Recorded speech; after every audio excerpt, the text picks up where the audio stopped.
And welcome into the Wednesday edition. Robby and Rexrode, 102.5 The Game. Robby Stanley, Joe Rexrode, Ian Safar here with you on this Wednesday morning. We are presented by Green Ventures Landscaping for homes and businesses that want to stand out, not blend in. Visit greenventureslandscaping.com. We are live from our Busy Bee Plumbing, Heating, and Air Conditioning Game Nashville studios, home of the $99 yearly Beehive membership where the buzz is always about great service. Joe Rexrode, good morning. How are you? I'm all right, a little tired. Yeah, sometimes these pre-show meetings can drag, but I think we're prepared. Every line carefully rehearsed. I thought Narduzzi particularly extensive today in his description of our show. I mean, it was a little long-winded. Yeah, he can really filibuster that Narduzzi, So hopefully that means it's a better year for him coming up on the field. Well, hopefully so. Ian, how are you doing? What's going on? Good morning. Doing just fine, thanks. Another beautiful Wednesday set up for today. Yeah, doing good. Watched a little bit last night, not too much of the hockey. Buffalo, yeah, Montreal, Buffalo showing some backbone there. Big win for the Sabres. That was pretty good. Didn't watch and didn't pick up any NBA though. Missed that one. Looks like Wemby returned with a vengeance. Yep. But yeah, doing elbows good, down this time. Elbows down. Nobody got hit in the face, I don't think. Not that I saw. That's good. Yeah. 27-17. I think he had 27 points, 17 rebounds for Wembanyama last night. Yeah. Did he? I know he never talked before the game. I wonder if he said anything about that afterward. I haven't seen it. From what I saw, he just kind of said, I took that time to kind of reflect. Yeah. Take care of my body and help the team. He said he felt refreshed, I think. So he did no apology, huh? Felt refreshed from the incident that happened 2 days ago. Yeah. Got the day off. It's good. Extra rest day. Rest that elbow. Yeah. Probably was sore after making that kind of went to the locker room, got an ice pack, and made sure that was ready to go. All right. You want to know how I know that the NFL is king? The show that comes on before us, Unsportsmanlike, just did an entire segment picking games. I guess lines have come out for some of these games that are starting to leak out in the NFL schedule. Oh, wow, got lines already. Yeah, Unsportsmanlike just came out and did an entire segment picking games that don't happen until September. That's how I know the NFL's king. It's like, wow, you guys are picking games that don't happen for another 3 months. Great. Yeah. I mean, I bet you on Friday we'll pick games. 4 months. Right?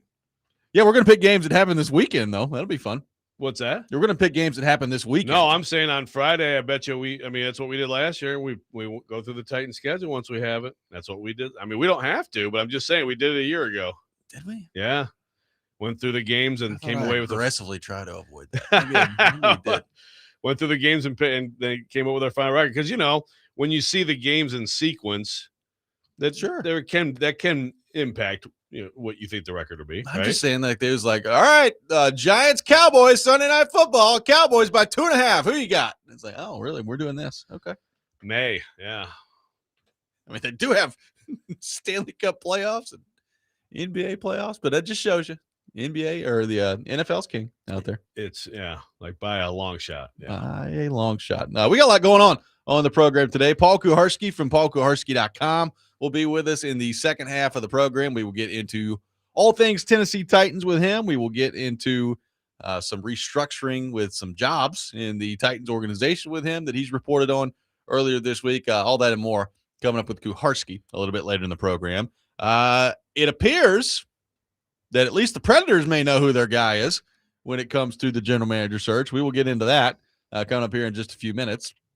But it seems to be the way that that's working out. So we'll take your thoughts in the meantime throughout the show. 615-737-1025. Our phone number, 615-737-1025. Joe, we begin, unfortunately, with a very tragic story. Brandon Clark of the Memphis Grizzlies passing away at the age of 29. That came out yesterday afternoon. I'll just read a couple of graphs here from the ESPN News Services story. It says that Brandon Clark died. His agency in the NBA said Tuesday he was 29 years old. Neither the Grizzlies nor Clark's agency, Priority Sports, provided any details about his death, but LAPD sources confirmed to ABC News that Clark was found dead from a possible drug overdose Monday in a home located in Los Angeles' San Fernando Valley. Narcotics were found at the scene. No evidence of foul play, sources told ABC News. NBC4 in Los Angeles first reported those details surrounding Clark's death on Tuesday. So that came out early yesterday afternoon that Brandon Clark had passed away at the age of 29. Very tragic stuff there. Yeah, terrible story. I really enjoyed watching Brandon Clark play with the Grizzlies, and he was a great player 1 year at Gonzaga a few years back, and just brutal to see, a life lost at 29 years old. And also yesterday, Jason Collins. I actually watched quite a bit of the basketball game. They had a moment of silence. Jason Collins also passed away from brain cancer. From after a long battle with cancer, and he was only 47. So, bad day on that front in the NBA. Yep, no doubt about that. Very tragic stuff. So wanted to acknowledge that kind of to start off here, because saw that yesterday and was just stunned by it. So, just tough stuff there. And like you said, I remember watching Brandon Clark at Gonzaga and being like, this kid's pretty good. And he's had some moments with the Grizzlies as well. I know the Grizzlies the last couple of years, it's not gone overly well, but he's had some moments with the Grizzlies as well where you're like, oh, okay. Especially like in the, a few years ago. They were really good. Really good. He was a nice rotational piece for them. Yeah. Yeah. So just tough stuff there, passing away at the age of 29. Ian mentioned last night the Stanley Cup playoffs. The Sabres tie things up at 2 with the Montreal Canadiens. So that series is evened up. And the Vegas Golden Knights get her done in overtime last night, 3-2, to take a 3-2 series lead against the Anaheim Ducks. So the Golden Knights on the doorstep of punching their ticket to the Western Conference Final, which I believe would give the Predators another second-round pick if they do that, based on the trades for Nick Hague. So there you go. It would also give how many advances to the conference finals or later would the Golden Knights have then at that point in their pretty brief existence? Basically, what, in their decade of existence? I think probably 3 or 4. Is that right? Yes. Or more than that. They've been to 2 cup finals. Been to 2 cup finals. You're talking, let's see here. They have gone to the Stanley Cup final, lost in the first round, gone to the conference final. So that's twice. Lost in the semifinals, which was the COVID year, which might as well have been the conference finals. So that's 3. They missed the playoffs in 2022. They won the Stanley Cup in 2023, and they have not been back to the conference final since then. But you're talking 4 times that they've been at least to the conference. So final. This would be 5. This would be 5. So they'd have a 5-1 edge on the Nashville Predators in a decade of existence. Yes. So something to ponder. Yeah, something to consider. They also have, at the moment, more head coaches, or as many head coaches as the Nashville Predators have had. Look at Torts getting in there and getting stuff done. Might be sending them to the conference final. How about that? Yeah, he's just like a comet, shooting out of the sky. You better capture that thing. Catch it, and then at some point, don't touch it anymore, or it'll burn you. I can already see the story about like next February that Jack Eichel and John Tortorella aren't getting along, or whoever it is, like Mitch Marner, whoever it is. Yeah. Oh, good. Yeah. There we go. But while those fiery speeches still work, by golly, roll with it. That's right. That's right. So then tonight, that sets up what has been, I thought, on the way to being a good series before, and that in Colorado destroyed them in Game 4. So Colorado a chance tonight to close things out against Minnesota as well. So if you were worried after the first round about John Hines making his way through the playoffs and punching his ticket to the Stanley Cup final, I think if I had to guess, that's probably going to end tonight. Back home, Game 5, Colorado. My guess is that's over with tonight. Yeah. Like, would Preds fans be like? Would that upset Preds fans? Oh, it would. Yeah. Yes. I mean, he won a playoff series, so I feel like when he left, it was largely like good riddance kind of feeling, or at least like, fine, whatever.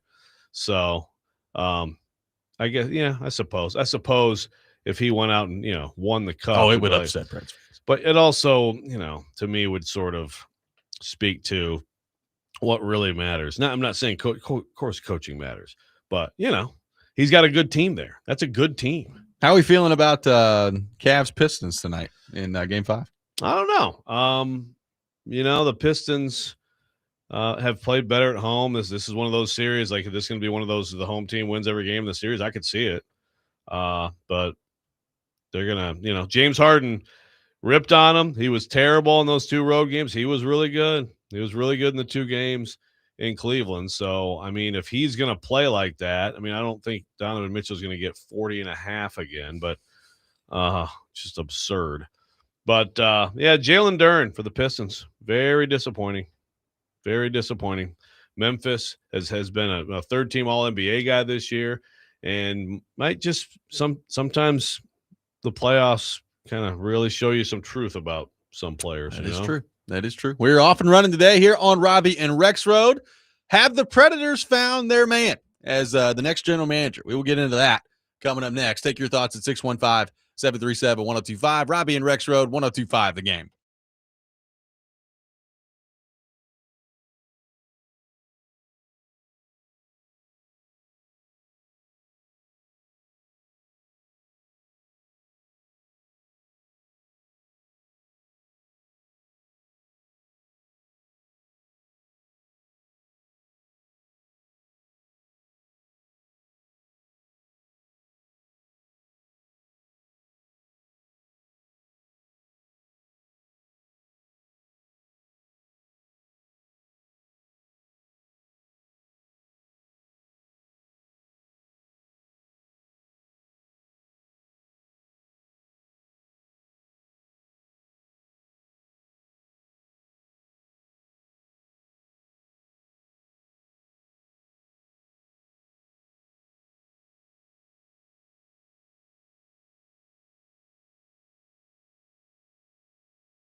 Welcome back in, Robby and Rexrode, 102.5 The Game. Taking your thoughts at 615-737-1025, our phone number. Have the Predators found their man at general manager? At least one report suggests that maybe they have, Joe Rexrode. This is from Cam Robinson yesterday, who does some stuff with elite prospects. He's the senior director, hockey media and relations, and is pretty plugged in and connected throughout the league. Says this, and this was kind of tying into the Ryan Johnson discussion for general manager in Vancouver. Says, despite some speculation that Ryan Johnson could interview in Nashville if Vancouver goes with gold, which is another candidate they're talking about, league sources indicate that the Predators already have their next GM lined up. The delayed announcement is believed to be tied to the successful candidate currently being an AGM with a playoff team. This was the report from Cam Robinson yesterday, which frankly, we've talked about. When you think about that, it adds up. Like, otherwise, I don't know what you're really waiting on if you're the Nashville Predators.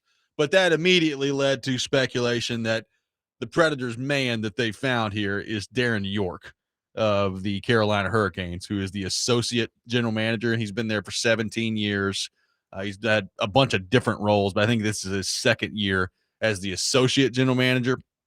And he's been involved with all sorts of stuff in Carolina with their personnel decisions and amateur scouting and player development and all these things. So that's the speculation, is that Darren York could be the next guy for the Nashville Predators. Whether it's him or not, what do you make of that report from Cam Robinson that the Predators have already found their next GM? He's lined up, and that the delayed announcement is believed to be tied to that person being an AGM on a playoff team right now. Yeah, well, like I said, it would add up. I think a lot of Preds fans, and I think they're right to feel this way, probably breathe a sigh of relief that it's not Tom Fitzgerald. I mean, you're talking about, some people might say, well, I like the idea of someone who's actually done the job as opposed to someone who's only been number two. But I also think there's some excitement in someone who's been a part of a very good franchise, had a lot of success, finally getting an opportunity, and maybe ready to be a really good GM for somebody. So I also still I'll repeat what I've been saying, which is like, you can't like intro the dude and like you can go back out to the, I know that they're still working, obviously, and it's a huge, all of your work is paying off here, and they might win it, man. They might. They haven't lost a game yet in the playoffs, so they definitely might win it. So, like, I would certainly, if I were like Bill Haslam and company, including Nick Saban, I'd certainly be like, go be with your people for the games, and you can even, again, like, coaches do this stuff all the time, right? Sure. They're recruiting for their new job, but they're still coaching their old team, and that happens plenty. I mean, sometimes they, like, especially in college football, they are coaching their old team, and then they're trying to coach their new team, and then they leave their old team and they just go. They do, and then they say stupid crap They over do. and over again for no reason. It happens a lot. Yeah, it's crazy. But hey, if it's just as simple, I don't know.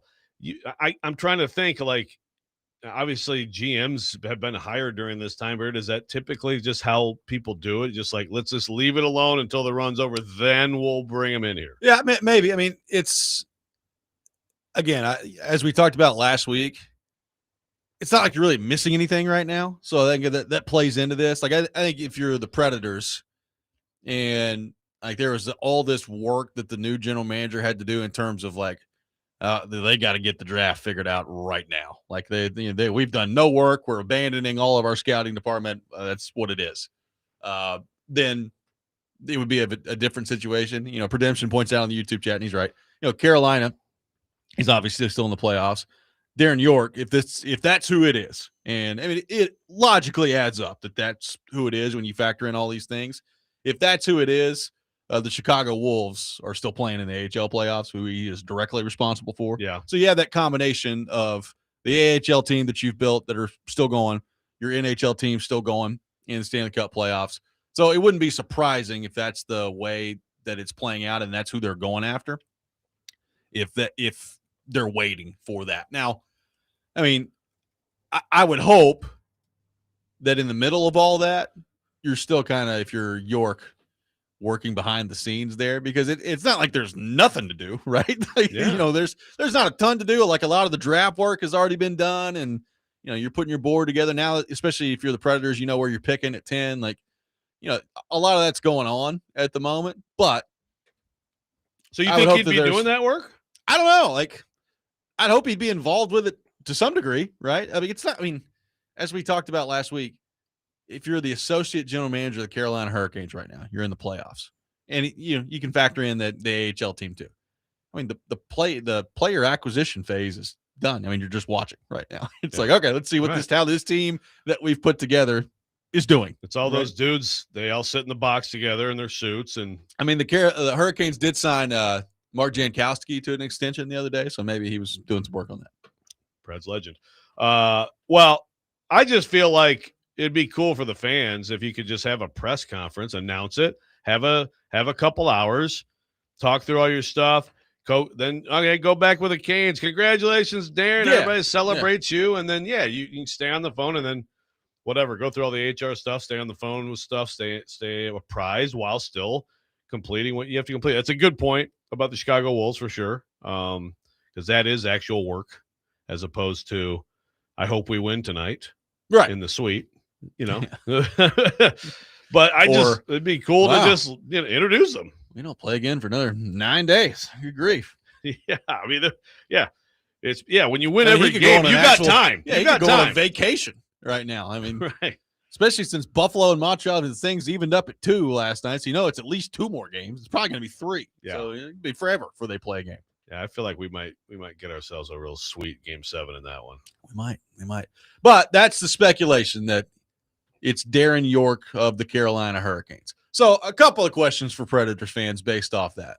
Number one, what do you make of Darren York? For those who don't know, I think he's 41. I think that's his age, 41 years old. So young guy, 17th season with the Carolina Hurricanes, associate general manager. He's been all throughout the organization. I think he first joined in 2009 as a video scout. So it's been kind of all over the map, kind of rising up the ladder with the Carolina Hurricanes. And if that's him, and again, don't know that it's him, but logic kind of tells you that he's going to be highly popular there in that discussion with those qualifications that Cam Robinson just put out there. If it's him, how are we feeling about 41-year-old Darren York from the Carolina Hurricanes, that organization who's not been a general manager before, pretty successful AGM on a very successful team over the past few years, and we'll see what they do this year if this is the year they finally punch through and win a championship under Rod Brindamore. And number two, if it does play out this way, and the timeline adds up from this point perspective, like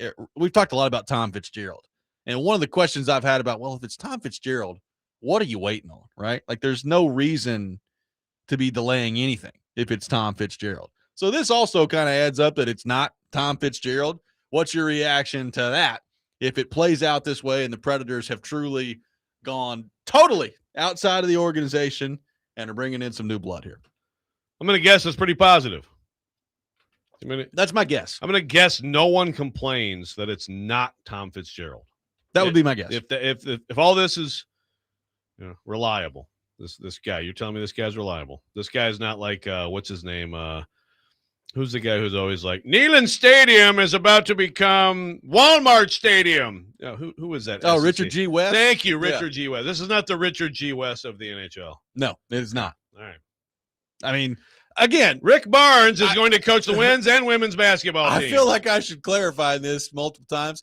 I don't know for sure that it's Darren York. Okay. Yeah. That's just like that's. Has there been any other speculative? All the speculation is kind of going. Well, I mean, some of the other guys you could throw out. You could probably guess someone. Yeah, else, I mean, like right? some of the other guys that have been thrown out there. You're talking about, people in Dallas, people in Florida, right? Those guys aren't in the playoffs. So when Cam Robinson's report came out yesterday, I was like, yeah, it's a playoff guy. It's like, oh, so it's Darren York of the Carolina Hurricanes. I mean, I guess it could be somebody else, but he's the most logical candidate. Yeah. So it's going to be like some deep cut number 4 guy in Buffalo. I mean, I'm kind of here for it now where it's like, oh, wait, we went deep into the Buffalo Sabres organization and here we are. Yeah. You got the Buffalo Sabres like equipment manager. Let's go. Hey, I'm down for it. 615-737-1025. Preds fans will take your reaction to maybe the Predators already finding their guy, that general manager, potentially Darren York of the Carolina Hurricanes. 615-737-1025, our phone number. Robby and Rexrode, 1025, the game.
Welcome back in, Robby and Rexrode, 1025, the game. Taking your thoughts at 615-737-1025, our phone number. The Predators potentially have found their guy. That general manager, Cam Robinson, putting it out there yesterday that the Predators have their next GM lined up. The delayed announcement believed to be tied to the candidate being an AGM with a playoff team, which leads a lot of people to believe that it's Darren York with the Carolina Hurricanes. Taking your thoughts to that, taking your thoughts on potentially it not being Tom Fitzgerald, 615-737-1025. Josh from Cookville saying, following the Titans in hiring from a successful franchise, it's been to many playoff appearances. I mean, the one difference would be that Carolina has not yet won the Stanley Cup with this iteration of the Carolina Hurricanes. Now, they might this year. I mean, they're 8-0 in the playoffs so far, so we'll see what happens. But they have consistently been in the playoffs. They have consistently won rounds in the playoffs, and they've been unable to break through and get to a cup final at this point. We'll see if that happens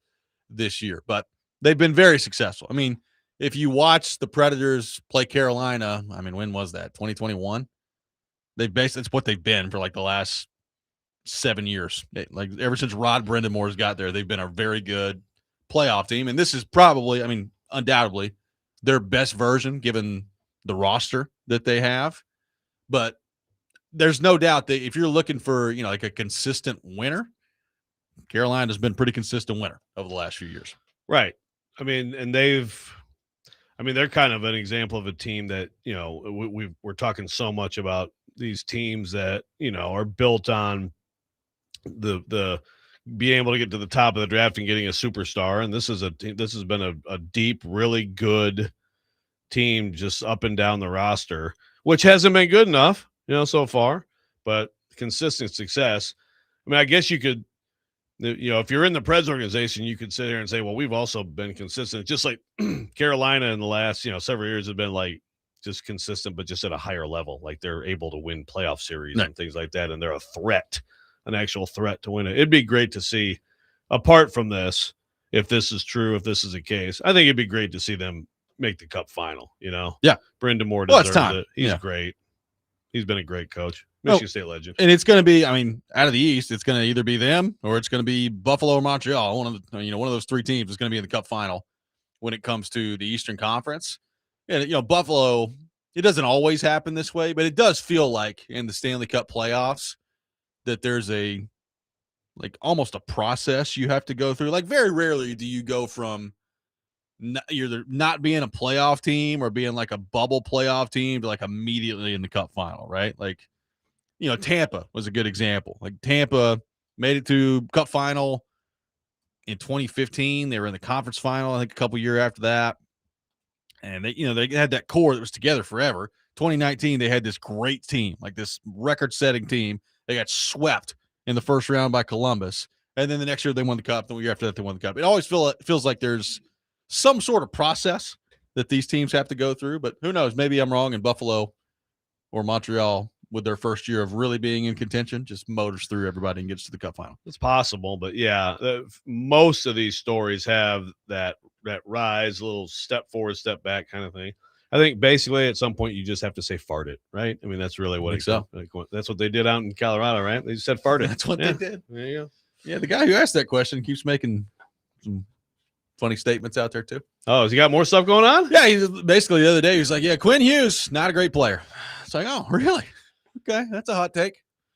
Hey, that may be a little bit of a hot take, but I do think that at least I appreciate that Adrian is a big Metallica and Iron Maiden fan. Okay, that's true. I'm gonna look at the positive in people. Yeah. Adrian Dater. Quinn Hughes, not very good. Tweet. Okay. Let's see here. I'll have to find it at some point. But yeah, that's basically that's what it was. Quinn Hughes, a -1 tonight with 2 shots on net. A nice pass for a goal, but last I checked, that's what high-paid players are supposed to do. Overall, not a great player. Not yet, anyway. It's like, oh, okay. Okay. Cool. I think, look, I've watched a lot of Quinn Hughes, and I understand there's this league-wide, who's better, Quinn Hughes or Cale Makar debate. And I would give it to Cale Makar. Yes. Cale Makar is one of the best defensemen I've ever seen, and that's not hyperbole. He's one of the best defensemen I've ever seen. Frankly, so is Quinn Hughes.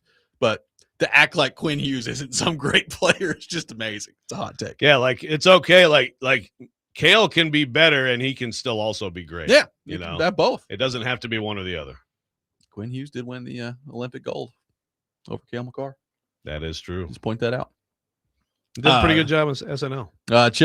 Chip from Mount Juliet says Preds have been consistently mediocre at best. This hire needs to buck that trend. Well, look, I'm not going to sit here and pretend to know, Darren York's life story here, if that's what it ends up being. The most exciting part, if this is the way that it goes for a Predators fan, is going to be a couple of different things. Number one, it's outside of the organization. It has nothing to do with, the Predators, their regime. And, there's no, I don't think, unless I'm missing something, there's no, big Barry Trotz or David Poile connection. This is outside of the organization, and it will be the first time in the history of their franchise since they were founded that they've gone outside the organization for a big-time decision maker in the front, the decision maker in the front office. So that part of it, I think, by itself is exciting if you're a Predators fan.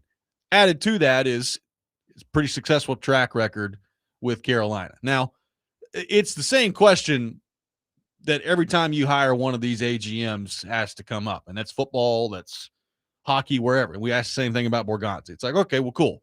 You're hiring somebody from a pretty successful organization. How much of a role do they play in that, right? How much of a role has Darren York played in what Carolina has become? How much stand on the table for someone, key? Yeah. How much of a role did Mike Borgonzi play with Kansas City? How much of a role did Rand Carthon play with San Francisco? We've asked these questions with a lot of these hires. So I don't know. We mentioned Fitzgerald. Fitzgerald was in Pittsburgh when they won those cups. That's a reason he got hired as general manager in New Jersey, right? So it's always somewhat of a roll of the dice when you're hiring an AGM who's never been a general manager before. I think this will be a very popular hire for Predators fans if it's the way it goes. Yeah.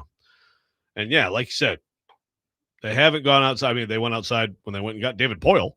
Yeah. And, of course, that's hiring a GM who had put together really good teams in Washington as a GM. So there's still that unknown that you have, whereas if you have a track record as a GM, it's easier to – but it's also, I think, hard. That's where the flaws show up too, right?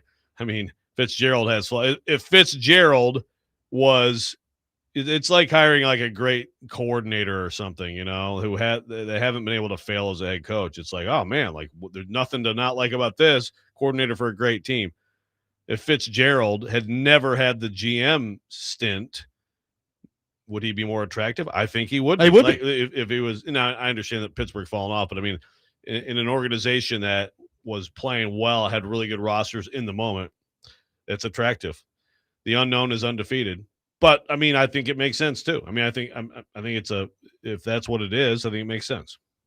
Yeah, I think when you look at it, the AGM part of this, you can find a lot of examples where that doesn't work out. You can find a lot of examples where you go hire the AGM and you've got your next superstar general manager. It feels like total luck of the draw, right? In what you hope in this is the Predators have gone through a pretty extensive interview process.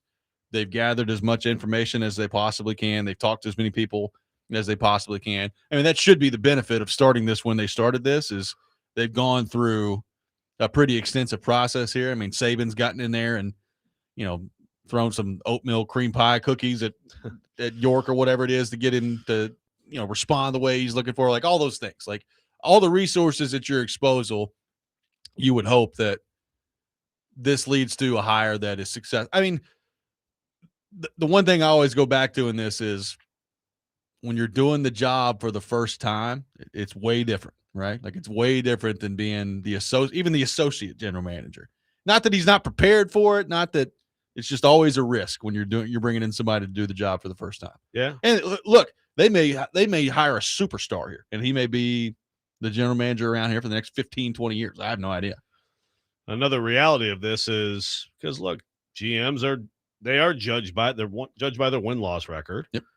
So another reality of this is if he comes in and previous moves help him, like Brady Martin is good, Matthew Wood keeps improving, whatever, then it's not like he can snap his fingers and do all that much right away. And we don't think any GM coming in here is going to do much in free agency, nor should they.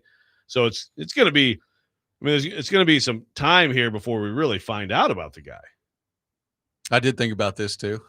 Not that I think this is a huge factor or anything, but I did think about, when the day comes, because it'll come at some point. I don't know when. That when like Rod Brind'Amour's not in Carolina anymore, like having a connection, being like, "Hey, you want to come here?" That'd be good. I don't think you're making a hire based on that. I'm just saying it doesn't hurt. That is a good point. He's an awesome coach. Yeah, that's a good point. He's an awesome coach, and in this league, it's just like, I mean, there's a shelf life on everything behind the bench, right? Yes. What's the longest tenure, like in recent history of he has to be up there. Coach at one franchise? I think right now he's the second longest. I think John Cooper in Tampa is number one at the moment, Cooper which forever. makes sense. Yeah. Bednar's up there in Colorado, so maybe Brind'Amour's second or third. And Bednar, you're talking like a decade, right? Basically. Yeah. I think right at a decade. But there aren't many that get that far. But Brind'Amour's a keeper. But yeah, that's a good point. Like, you figure at some point it probably ends, and then there you go. You got to get. It's good to have a connection to a coach like that. It's not bad. Doesn't hurt. Right. It's in the pros column, not the cons column. 615-737-1025. Our phone number is 615-737-1025. Some NFL news that I want to get into coming up next. We'll do that. Robby and Rexrode 1025 The Game.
Welcome back in, Robby and Rexrode, 102.5 The Game.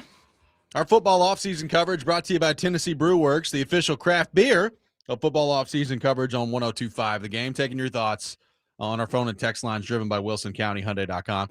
Joe, I don't know if you saw this. A report last week from 93.7 The Fan in Pittsburgh basically suggested that Aaron Rodgers was going to be at the Pittsburgh Steelers facility over the weekend and that he was expected to sign over the weekend, which would at long last put an end to this.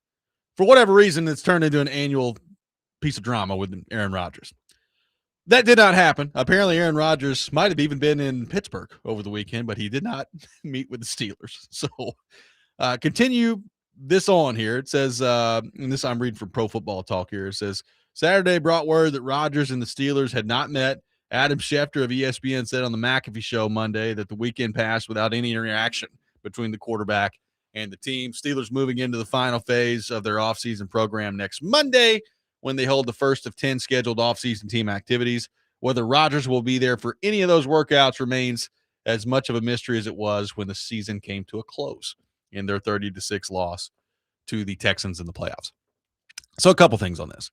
Number one, I mean, we could get into the Aaron Rodgers part of this in terms of why does it all, like, what are we doing? Like, why does it always have to be this way? He's going to end up signing in Pittsburgh at some point here.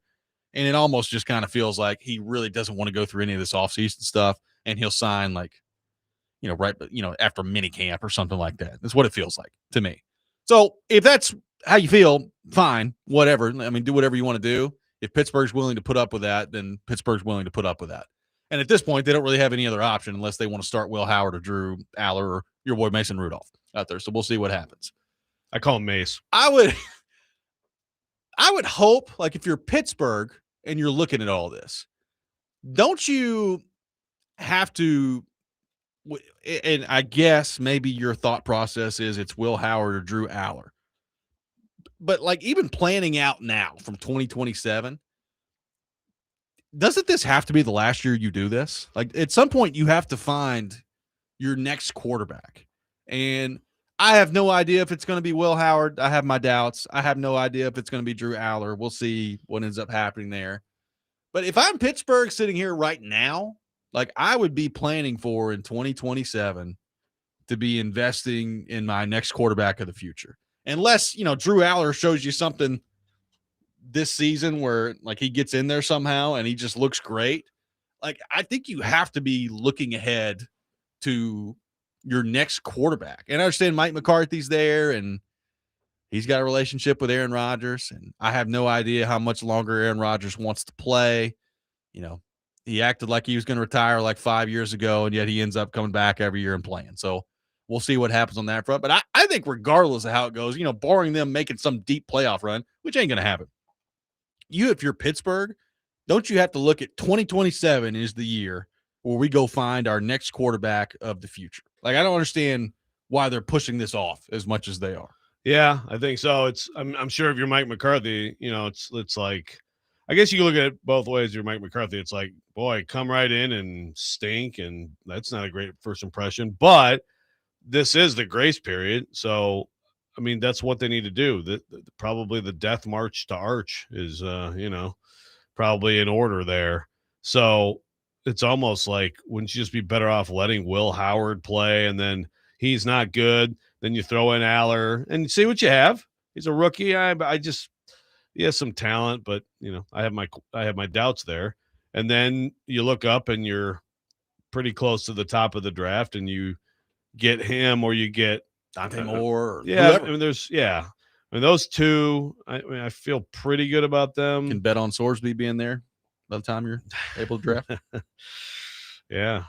Well, but then, like, so I don't really totally understand, like, the supplemental draft thing, but apparently that is possible. I don't know. But yeah, I think you're right, though. It's like, it's a little bit, again, very different leagues and mechanisms for doing all these things, but it's kind of similar to the Preds conversation that we have about, at some point the Steelers have been pretty good and fine and solid and just flirting with the playoffs for a long time now. And that's great. That consistency is hard to get in the NFL, but like at some point you might need to be bad, then try to be good. Well, at some point you're going to have to move into your next era of your team. And look, they've clearly, I mean, go back and look at the history of their franchise. They've had some great quarterbacks. They've had Terry Bradshaw, they've had Ben Roethlisberger forever, and they've won Super Bowls. And they've been a model organization. They've had great quarterback play. They've had, 3 head coaches, now 4 in the history of their franchise, going back decades and decades and decades. I mean, what they have and what they've done are basically unheard of in professional sports. But right now, I mean, Aaron Rodgers actually had a pretty good year last year for the most part at age 42 or however old he was. But it got you a win in a division that, quite frankly, wasn't all that good. And you got absolutely destroyed in the playoffs. Like, that's what it got you. Do we think that that's going to be better this year? Like, do we think you're getting a better version of all that this year? I have my doubts, right? Like, I think that's going to be really hard to pull off as he continues to get older. So, like, at some point, your focus is going to have to shift if you're them. By the way, in a division that still has Lamar Jackson and Joe Burrow, and, we'll see if one of the 17 quarterbacks the Browns have ever works out. You're going to have to find your next guy if you're going to want to compete long-term in that division. And look, this offseason, I understand it. There wasn't many options. Like, it's not like there was great quarterback options in free agency. They were picking 21st in the draft. A lot of people, thought about what if Ty Simpson was there by the time their pick rolled around, would they go there? Well, he wasn't. He wasn't there. So there just wasn't a lot of great options. I understand that for this offseason. There will be options next offseason, and you got to, if you're them, go ahead and start planning for that, I think. I wouldn't even entertain bringing Rodgers back after this year if I'm them. That's just me. Junie, your thoughts? I need Junie's thoughts on this. We haven't had Junie call in and rage about the Steelers in a while. I mean, everybody's got to be sick of Aaron Rodgers, right? I'm starting to wonder, like, with him, I understand the attention thing, and certainly that's real, but is it as simple as he just finds complete zero value whatsoever in anything other than, like, the 2 weeks before a season? Well, I think so for him. I think that's, yeah. Which for him, it's probably true, yeah, right? Like, it's probably, like, I don't necessarily have a problem with that, other than you're the quarterback, and it's not as much about you as it is your teammates. And, like, if you want to be on the same page with these people and you want to, you got a new coach coming in that you're very familiar with, that you can kind of help set the culture to and help set the expectations and help with some of the terminology and the verbiage and all these things. Like, it's not very, for a guy who I think throughout the course of his career has largely understood all of that, it's just totally gone by the wayside the last 5 years. I don't care. I'll be in Egypt. You guys figure it out. Yeah. And it's kind of like, okay. I mean, I think there's a lot of truth to, a lot of this stuff is just, it's almost like he wants to keep playing, but he also, like, wants to basically be retired in the offseason. Yeah, on his terms. And it's like, I understand that, but also when you diminish, which you have, some people would look at it the other way and be like, you know what, actually, I should probably freaking scrape every last bit of anything I can get out of every day because I'm not as good as I used to be. Right? That's not how he looks at it. And it's not. I really would love to think that this picture of him that was texted to us with, like, a whole bunch of bongs, and I love these T-shirts, Wake Up Sheeple. The truth is out there. There's like a UFO, some tinfoil hats. Oh, man, I wish that was a real photo. It's not, right? It's not. Wake Up Sheeple. 615-737-1025 is our phone number. We'll get in some college football coming up next, including coaches screaming from every direction. We'll get into that. Robby and Rexrode, 1025 The Game.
Hour number 2, Robby and Rexrode, 102.5 The Game. Robby Stanley, Joe Rexrode, Ian Safar here with you on this Wednesday morning, presented by Green Ventures Landscaping, outdoor patios, landscaping design, lawn maintenance, and more.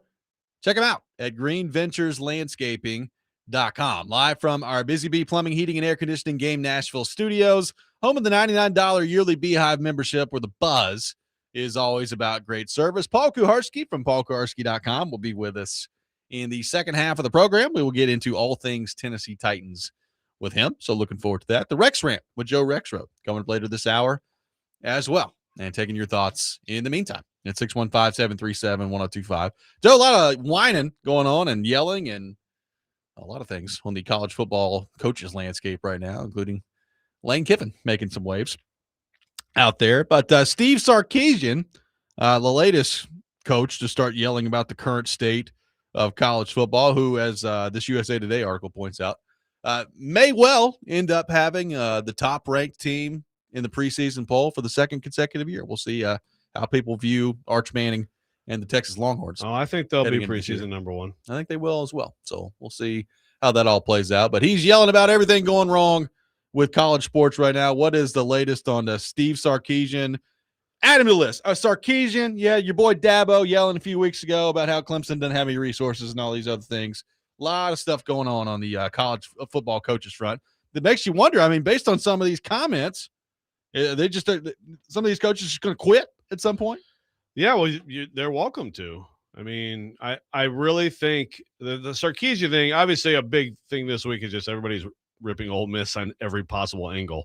So you got the Lane Kiffin comments on Ole Miss and, you know, the idea that he struggled to recruit at times because, you know, the black grandparents didn't want to send their kids Ole Miss with the history, with the Rebels nickname, all that stuff. And again, there may be truth in that, but Lane Kiffin saying that while he's at LSU is, you know, comes off as disingenuous and just as him trying to attack his previous employer, which he already screwed over. So, well, and frankly, it's him. So there's disingenuous just starts with it. 100%. I mean, Chris Smith, the guy who wrote that story, went on Feinbaum this week and was like, yeah, I didn't ask him anything about that. He just brought it up. And then, you know, then the next day I went in there, I'm paraphrasing, but like, he sort of was like, I don't want that to come off wrong. And then he said all the same stuff again. So I can't take Lane seriously on that. I think it's just completely disingenuous. So Ole Miss, just in the past few months, you have that, you have Dabo. And I give Dabo credit out there saying Pete Golding gave $1 million check to my linebacker, is texting him while he's in class, and now the kid goes to Ole Miss. I mean, I think I give Dabo credit. And if coaches, I think this is the biggest whining profession in the entire world. If someone has another one, you can bring it to me. We can argue and debate. I think that the college football coach is the biggest whiner of any profession in the world right now. I really do. But Dabo, I give him credit for that. Dabo is naming names and saying, let's go. I mean, he just got asked, there's ACC stuff this week. He's like, still waiting to hear from the NCAA on coming after my player, giving him a check. That's not tampering. Like, well, are there rules? So I give him credit for that. I do not give Steve Sarkisian credit for his rip on Ole Miss, which again, like everybody's just taking shots at Ole Miss. Here's what Steve Sarkisian said to Matt Hayes of USA Today, quote, at Texas, we'll only take 50% of a player's academic credit hours. You may be a semester from graduating, but you're going all the way back to 50% if you play here and want a degree. But at Ole Miss, they can take you. All you have to do is take basket weaving, and you can get an Ole Miss degree, end quote. Oh, my God, just a random stray to Ole Miss. Yep. Just because, yes, Steve, we know. I wrote a column about this and called them the Rodeo Ivy. You know, I mean, you guys are just absolutely the Harvard of the Mojave Desert. I mean, get out of here, man. Like you're seriously as the Texas coach going to try to claim some disadvantage in any way. Are you serious? I mean, it's funny. It's a funny quote. And I guess I'm here for all it. Just everybody just take whatever shot at Ole Miss you can take. I guess so. But this Sarkisian, that was the quote that got all the attention. But if you read the whole piece by Matt Hayes, I mean, it's just at what point, guys, and I'm talking to college football coaches, And there's a lot, different opinions, a wide range of people within that profession. We've talked about the bottom of the rung, which is like Lane Kiffin. We've got good coaches in this state, and the SEC coach is a good guy. But the bottom line is the entire profession, they have the Happy Days episode where Fonzie jumps a shark. Yeah. It's actually like it became a phrase, but it actually is an episode where he actually jumps a shark on water skis. Okay. And that's kind of where you knew Happy Days sucks now and we don't need to watch anymore. Like if you're a coach and you think anyone gives a crap about you whining about NIL or the portal or anything, it is so far past jumping the shark now. Please stop. Please shut up. Do something. You could sit there and cry about it, or you could do something. Or you could all sign a petition that you want a 24-team college football playoff. That's the action you're taking as college football. So let's have a 24-team playoff, and also let's start canceling all the good games because we're afraid that we're going to lose, and now let's just bitch about everything. That's what we're doing as college football coaches? In the midst of all that, your money's continuing to go up. Like the money that you're getting with your contracts continuing to go up. You can go to a program that is probably the best dynasty we've had in college football history, probably the best coach in college football history, Nick Saban. You can go to that program. You can go 20-8 in 2 seasons. You can go lose 38-3 to Indiana in the playoffs. And you can get a raise and extension of 7 years, $87.5 million. Yeah. Congratulations, Kellen DeBoer. Any of you in these positions, you need to shut up. And no one wants to hear the complaining anymore. No one. It's embarrassing. And I understand that, there's probably irony in, like a media guy whining about the whining, because obviously I'm a professional whiner myself. Sure. Okay. So I appreciate some good whining, but it's like the same stuff, guys. It's just the same stuff over and over and over. And if you're Steve Sarkisian at Texas. Well, I mean, that's the thing. I think that's the difference. Like if you're the head coach at MTSU and you're whining about a lot of the stuff, I can listen to that a little bit more just because. I'm talking the Power landscape 5. has gotten sure. way harder, right? Like it just has. Yes. When you're the head coach at Texas, who has just as much, if not more, resources than anybody in the country, I just don't have a whole lot of time for this stuff, right? Like you guys fell flat on your face last year and underachieved, and that's what this really is. Like if they had lived up to expectations last year, you wouldn't be whining about anything. Like you'd be talking about how great they are. So that's what this always boils down to.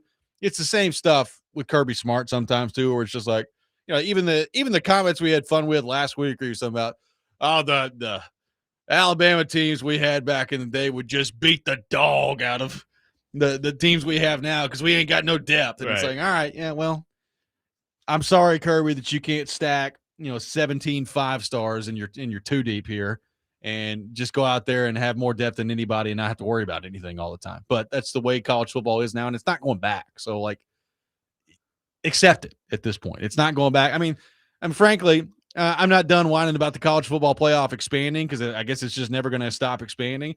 But at some point along the way, I decided to stop whining about 12 because I was like, it's what it is. It's not going back at this point. So at this point, just keep it at 12 and I'll be fine. Now, I guess they're not going to do that, but deep down, I still want to whine about the 14 playoff expanding, but nobody cares anymore. So I've moved on. I would advise these college football coaches to do the same. Yeah, and there are ways you guys can make it better. By the way, this text is so amazing. Who sent this? It's a picture of it's Keith sent this. I don't know what that is from, but it's like a guy.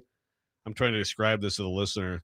It's like a guy whispering in another guy's ear, and this guy has this look of shock on his face. He says, "Coach, my dad, uncle, and grandpa are all Ole Miss graduates." Someone Arch got a little upset. Someone from 24/7 or On 3 called Arch or not Arch, called Archie, and he was like, "I'm proud of my school." I mean, Archie, how many basket weaving classes did you take advanced basket weaving? But so Steve Sarkisian says this stuff. Meanwhile, he has arguably the best transfer class in the only reason it's not the best transfer class in the country is because Lane Kiffin brought in 40 dudes. So it's like, I mean, their whole team is, but he brings in that class, and now he's talking about how basically if you want to come here, you're basically not getting a degree. So did you try to talk any of these kids out of that to go somewhere where they can get a degree because you care so much about academics? I mean, this is obviously weighing on your mind. So I mean, he also talks in the story about Cal. Cal, like Cal with their great reputation, they took 32 transfers. Okay. Yeah. Okay. Well, what are you doing? Are you contributing to anyone's academic success, or are you just bitching about it and then saying, by the way, come here, I don't give a crap about the academics. In fact, you don't even have to go to class. I mean, I don't know. It's incredibly. Well, by the way, also if that's truly mealy-mouthed. if that's truly the transfer policy at Texas, where you could be a semester away from graduating, but you go back to 50% here if you're transferring. Well, that's the stupidest thing I've ever heard. I mean, you're just hurting yourself on that thing. I think there may be some exaggeration. Exactly. It seems a little bit oversimplifying there. You're telling me that because what my understanding is like it depends on the program at any college. Yeah. Right? It depends on what classes we're talking about. Texas, no, I don't care. Etch a sketch, 50%. We care about our academics here. Oh, you've already got your degree from Ole Miss? We're going to strip that up here. You can't have that. Oh, you have a bachelor's degree? Well, at Texas, you now have an associate's degree. Congratulations. Get to practice. 615-737-1025, our phone number. More of your reaction on the college football front to get to coming up next. Robby and Rexrode, 1025 The Game.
Today, the Nashville Sounds taking on the Iowa Cubs at First Horizon Park. First pitch at 6:35. Catch all the action on 94.9 The Fan, presented by Twin Peaks, Family Leisure, and Social Cantina. Taking your thoughts on our phone and text lines, driven by WilsonCountyHyundai.com. Let's welcome in Mark in Nashville to the program. Mark, good morning. Thank you for calling in. Hey, good morning, Robbie. Good morning, Joe. Hey, Joe, Mark. first of all, a couple of things. I'm going to start calling you the minister of drama. You're an ordained minister out here now on this radio station, Joe. So I'm going to give you that title. Joe, I like it when you get amped up. I like it when I hear you go just top heavy on stuff the way that you do, man. I like that about you, Joe. Thanks, really Mark. do, man. Love So you. keep it up, Joe. Keep it up. All But right. hey, man, Robbie, Joe, I'm gonna agree with y'all. Sarkeesian and Lane Kiffin and all these guys whining. Texas has one of the top. I mean, they got billionaires. He can get anything he wants money-wise donated to him to get the resources he needs to get to. Evidently, Lane could do the same. I think it's the pressure, Robbie. Sark hadn't won. With all that talent, Sark hadn't won not a national championship at all yet. And I don't think he'll win it this year either. Lane better win at LSU. Look, Texas A&M set the tone a couple of years ago when it was no problem to give up $78 million to Jimbo Fisher and say, get out of here. You're not winning. And I think it's just the pressure that's got these guys talking like this. Dabo, he said they don't have any money, but come on, man. Clemson has some kind of money. You got that big Michelin tire plant up there that's one of their biggest boosters, $1 billion industry. So I know better than that right there. Maybe Dabo just can't get the guys he needs to get to in the transfer portal to come there. I don't know what the problem is with that. But Robbie, you were talking about earlier about Aaron Rodgers. I'm gonna say this real quick. Good riddance, man. If I was a Pittsburgh, like you said, Green Bay got rid of him. Look how many times Aaron Rodgers choked for y'all in big games, Robbie, down the stretch. And he's been done a long time ago. I would not continue to wait on him. I don't know if Aller, I don't know if Rudolph, I don't know if Will Howard. But just go to a rebuild this year. Be a bad team. Get one of the top quarterbacks coming out next year because you hadn't been relevant since Roethlisberger. So you're going to have to do something, man. But I would not continue to sit there and wait for Aaron Rodgers. But, hey, Joe, let me ask you a question before I go. Are you listening to me? I'm listening to you. I got a nice breakfast for you this morning, Joe. Okay. Chitlins and hot sauce with purity lemonade to chase it down. Okay. I'm great here with the breakfast, Joe. chitlins and hot sauce. Flavor What kind of lemonade? Purity. Purity. Oh, yeah. Okay. Purity lemonade. Yeah. Some of the best lemonade you'd ever want to drink, A lot Joe. going on with the hey, man. taste palette there. That is. Thank you, Mark. Oh, yeah. See y'all later, Rob. See you, Joe. Thanks, buddy. Chitlins and hot sauce. I'm there. I don't know about for breakfast, though. Yeah, it's aggressive. That's aggressive. Maybe throw in a little cinnamon roll or something. Maybe so. A lot of reaction to this college football stuff going on here. Like the Sarkeesian specifically, you had a team last year that was number one in the country, a quarterback that everybody had dubbed the Heisman winner before the season started. You go out there, you can't move the ball at all against Ohio State. You lose the first game. You play, Arch specifically, pretty horribly for the next few weeks after that, and then they figure it out at the end of the year. If they're not in the national championship discussion this year, to his point, with all the resources and all the money that's flying around that place, do you not start to turn pretty quickly to looking at Steve Sarkisian and being like, hey, bud, that seat's getting awfully hot up there in Austin. Like, it's got to happen for him this year. They've been waiting on Arch Manning for this to be the team for a while, and he thought it was last year. If it's not this year, he might get fired at the end of the year. He might. It's possible. You get him Cam Coleman, who's like a top 5 pick. Yeah. He's a top 5 pick coming in at receiver. And the way Arch played in the second half of the year, that should be a pretty electric combo. That should be pretty good. Yeah, no question that. And obviously they won playoff games a couple years ago, so you give him credit for that. But I don't think there's any doubt he's had everything he needs, and you got to get it done. And a lot of this, the story we're talking about, which again the Ole Miss quote gets all the attention.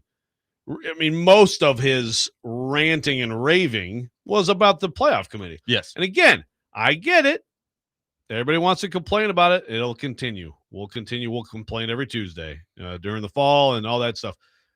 But you were 9-3 and you lost to 4-8 Florida, and you just shouldn't have been in. Now you were close, and was that team the way it was playing at the end capable of making a run? Yeah, I mean, that's why I am okay with 12, because we have teams of pretty good quality that were left out last year, which will no longer be the case if we do what all these freaking coaches apparently want to do.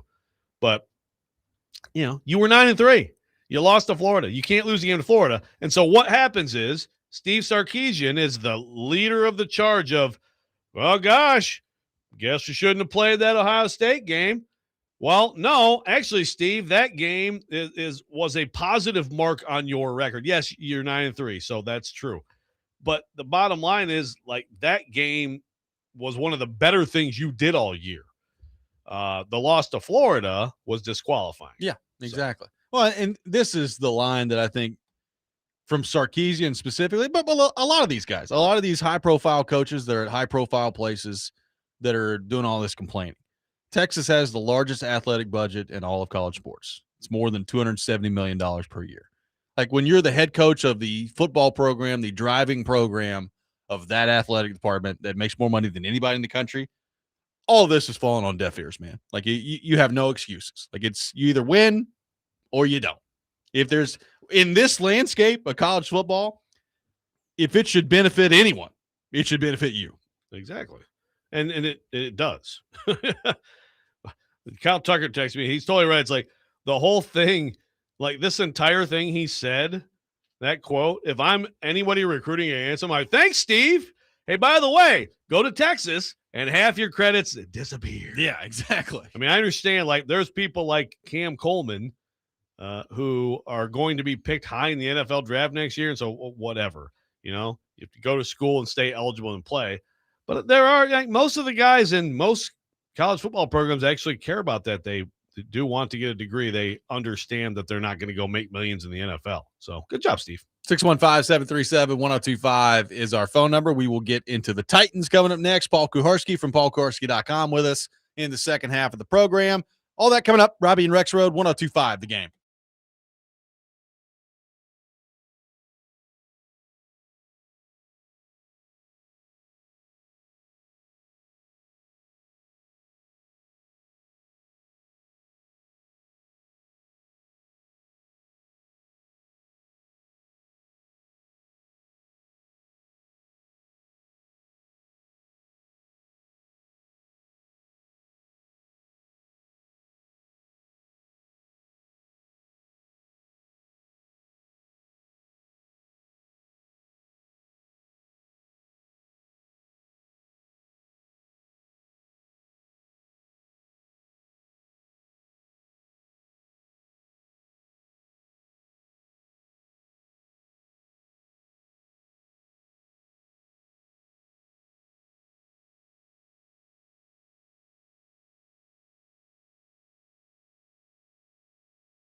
Welcome back in, Robby and Rexrode, 102.5 The Game. I got some tickets to give away, a 4-pack of tickets to see the Nashville Sounds take on the Iowa Cubs at First Horizon Park coming up tomorrow.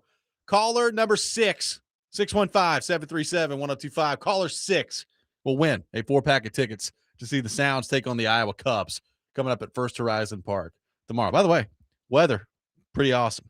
It's going to be 94 next Monday, Tuesday. Some people don't like that. Well, That's right now, too hot. Right now, it's Too like hot in the for you? 80s. Like it's like 80, 81, 82. That's too cool for you, right? Yeah, like No, don't be the Florida people where like it's right around 90. below Florida 75. man. Below 75, it's cold. Over 80, it's hot. Yeah. In Florida, you have like a 75 to 80 degree window. Otherwise, people complain about the weather there. Typically, the hotter it is, the better off I am. Although I will say, I get melanoma a few months ago, so I probably need to spend less time outside. You could get that in the Arctic with sun. That's though, true. Too. So I mean, That's true. just got to protect the dome. The But skin, my peak temp is 88. I think 88 is It's good. 88 is perfect It's for fine. me. Yeah. I mean, what was it yesterday? 85, 84? Love it. I mean, you're not going to catch me complaining about that. No. It's pretty good. Pretty good. Yes. So prepare yourself next week. Summer is here. I mean, it's about time. It's kind of been a little bit strangely cool here. Yeah. In May. Exactly. So we'll see what all that looks like. Some more news on the Titans front from yesterday. In the aftermath of Chad Brinker stepping away from the organization, Seth Walder from ESPN and their NFL coverage put this out there. Titans director of football research and development, Sarah Bailey, is out. Titans hired Bailey from the Rams in 2023, recently promoted Bryce Wasserman to football council, head of football research. So we talked about the Wasserman part of that, but Sarah Bailey, who was a Brinker hire, as Kuharsky pointed out, is now out of there with the Titans organization. Where's Kuharsky to comment on this? Paul, you there? Isn't he supposed to be here by now? On your clock, he's late. I mean, it's like Vince Lombardi, man. Like the clock is set 15 minutes fast.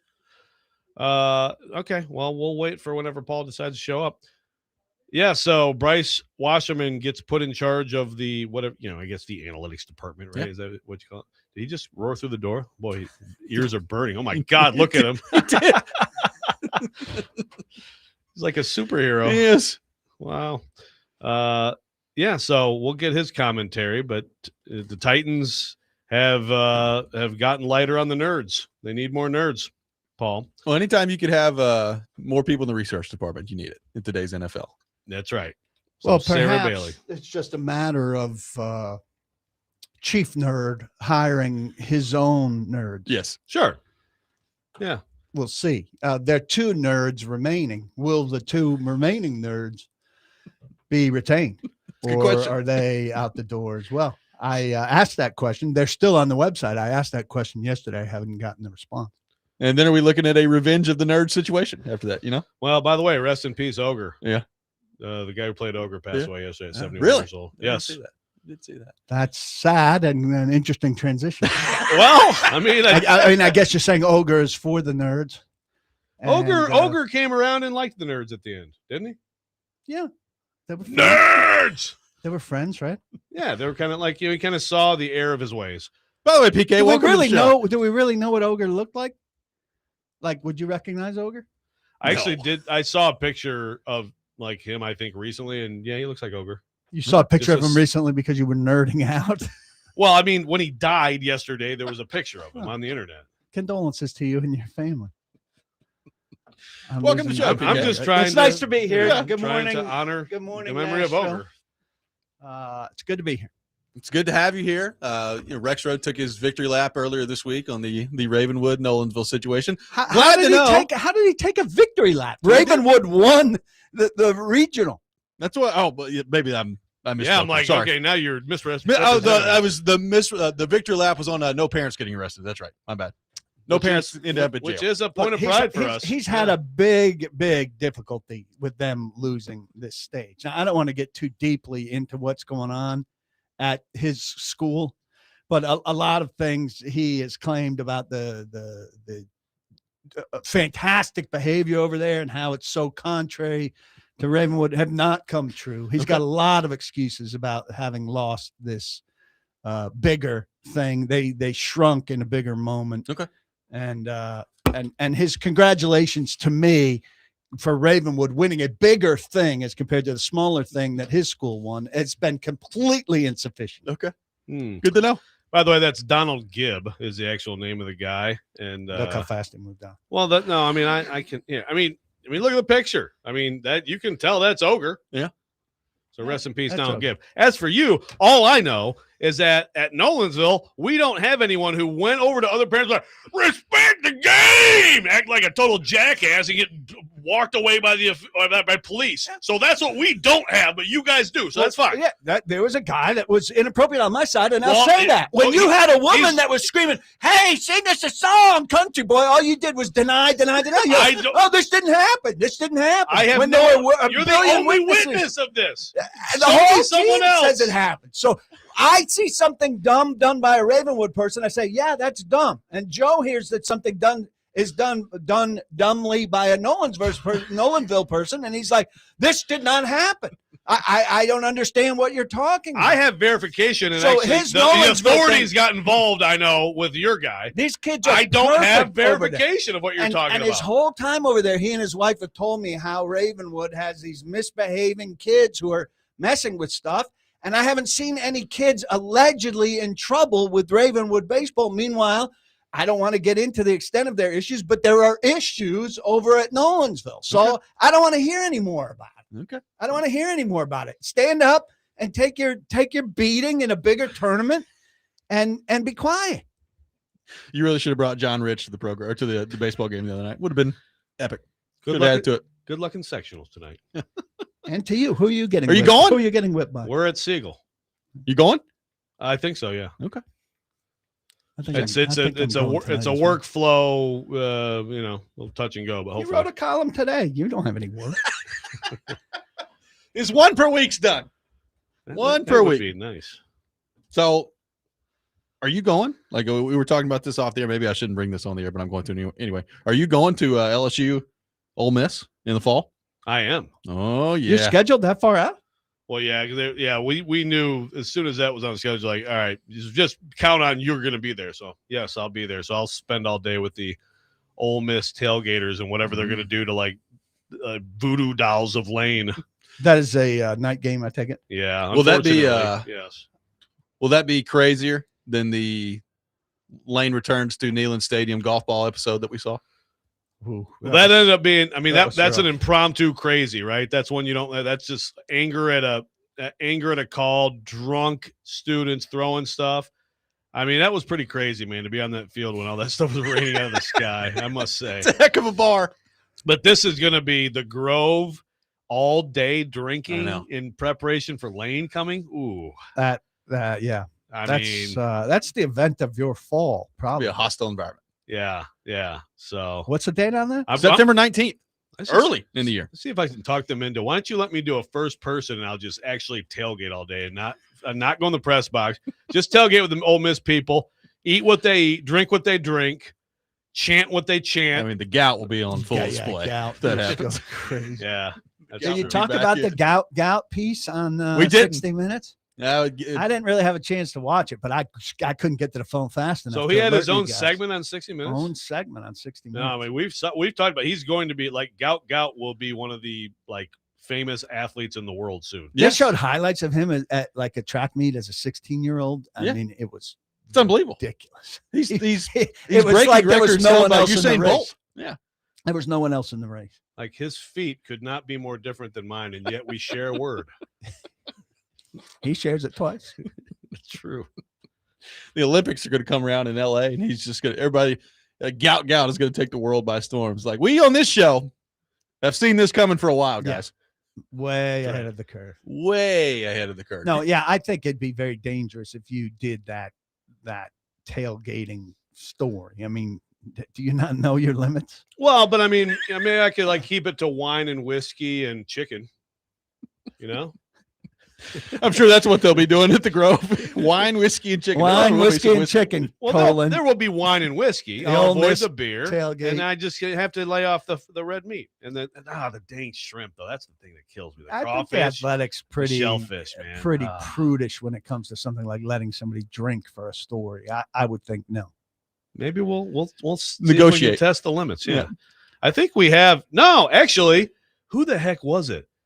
We had a writer who got high with Don Nelson. I'm not kidding you. I disapprove of that. He sat and smoked weed with Don Nelson all day. I got to find How would this. that fly in your media ethics class, PK? Your thoughts? I'm against it. That was before the New York Times bought the Athletic. But still. 615-737-1025. Kuharsky is with us for the remainder of the show.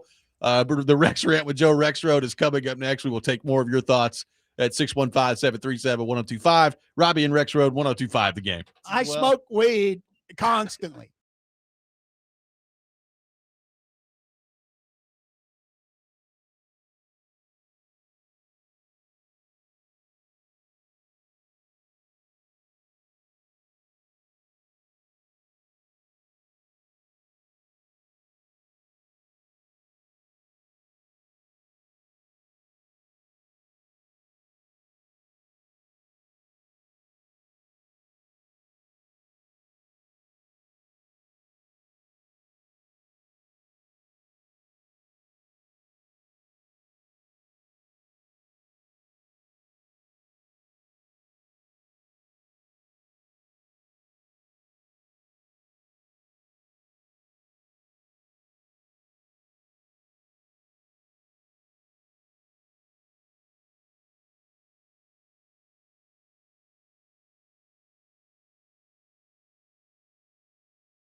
Sometimes he wakes up on the wrong side of the bed. And sometimes he's just, well, Joe. Awkward moment. Let's do it. This is the Rex Rant, now on Robby and Rexrode. Unless you're talking to Paul Kuharski, and then let the F-bombs fly, and if there needs to be a little bit of violence, there needs to be a little bit of violence. The runner, gout. Gout is mental. No, it is not mental. I didn't expect to stand on a soapbox for Paul Kuharski today. For you, Kuharski. Wee Wednesday. I would let them pee around the field. You know, Vrabel, I used to enjoy the delicious taste of a Camel Light. We're out there battling, Joe.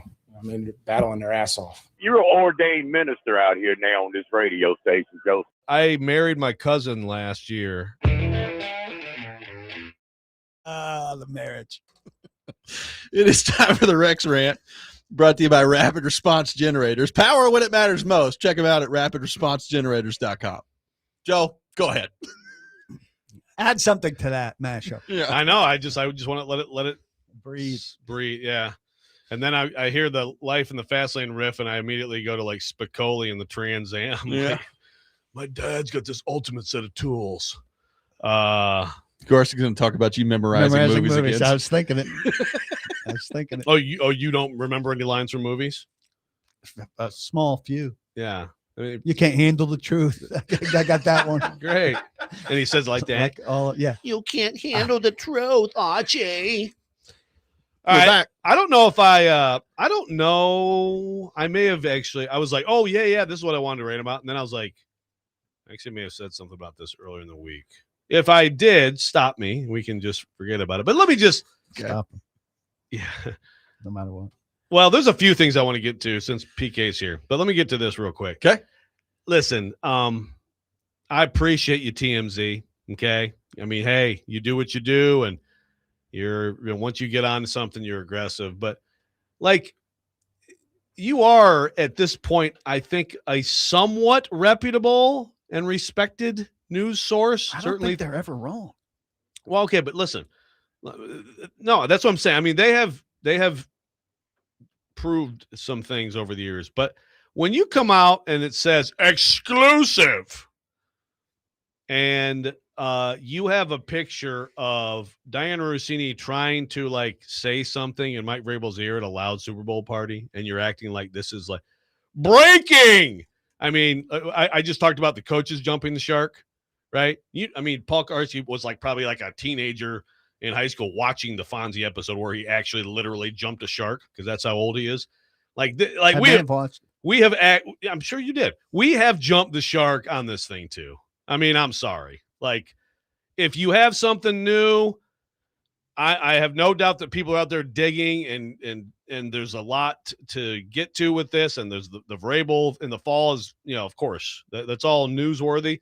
But like, if we're just getting random photo and then we're going to treat it like it's, that's just, come on, guys. We need to stop.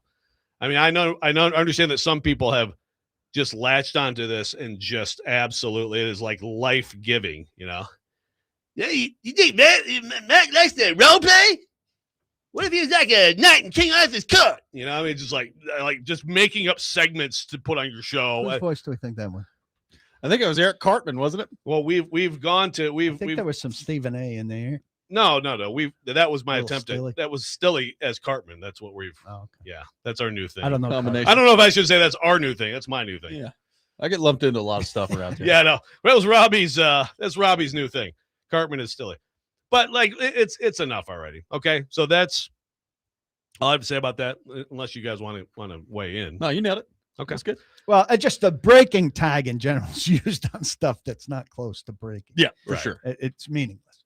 Yes, and so if you're a news organization, and that is one, you should use that a little bit more judiciously. Yeah, You, maybe They're not the people who are going to lead the charge on the revision of the use of the breaking. Probably not. That's probably true.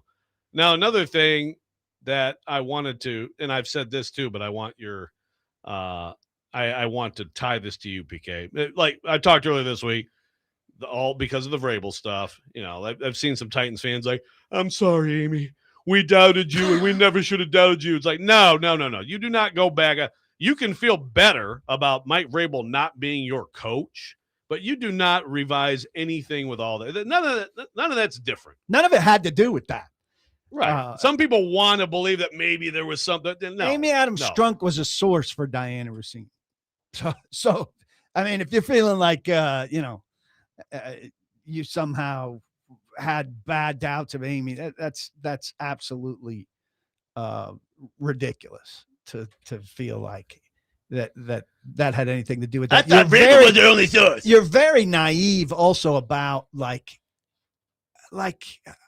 Nashville is so naive about some stuff. Like they think like saints are running around the NFL or pro sports in all of these positions. Like this is an extreme example because there's this ethical tie-in and it's a reporter, but there are coaches and executives around the league who dabble in extramarital affairs. No. And I'm going to blow people's mind with this one. I'm going to blow people's mind. Brace yourself, everybody, you hypocrites out there. But Steve McNair had an extramarital affair. Sure. So if you are holier than thou on this and you are washing your hands of a coach who may have been involved in this stuff while he was with the Titans, I know the Steve McNair case is very complicated because of where it landed up. But when did you call for any of us to judge Steve McNair, to wash our hands of him because he did something? Boy, you took it to a place I wouldn't have expected. I wanted Is that not fair? No, it's fair. But I wanted to also take this to by the way, now I'm just wondering about the loser Ravenwood parent, like, like what's he got? Sing us a song, country boy. Sing us a song. And then a guy walked 5 people, but I was told he's hurt. Oh, okay. Oh, you have sympathy on us. Our guy was hurt. Okay. Unverified. But here's my question to you. I told you I was going to bring this all the way around to you, PK. So you, in your writing about this, and I think it's accurate, are framing this as this entire thing with the Brinker gone, and now they're just going to, a couple people can do a few things, and we're fine, right? There's no certs. We don't know. We don't know if they're intending to replace him or not yet. Well, let's act on the assumption right now that they don't. I mean, at this point, I don't know what you're waiting on. Yeah. You're not going to be shocked if they. I mean, come on, that'd be pretty shocking.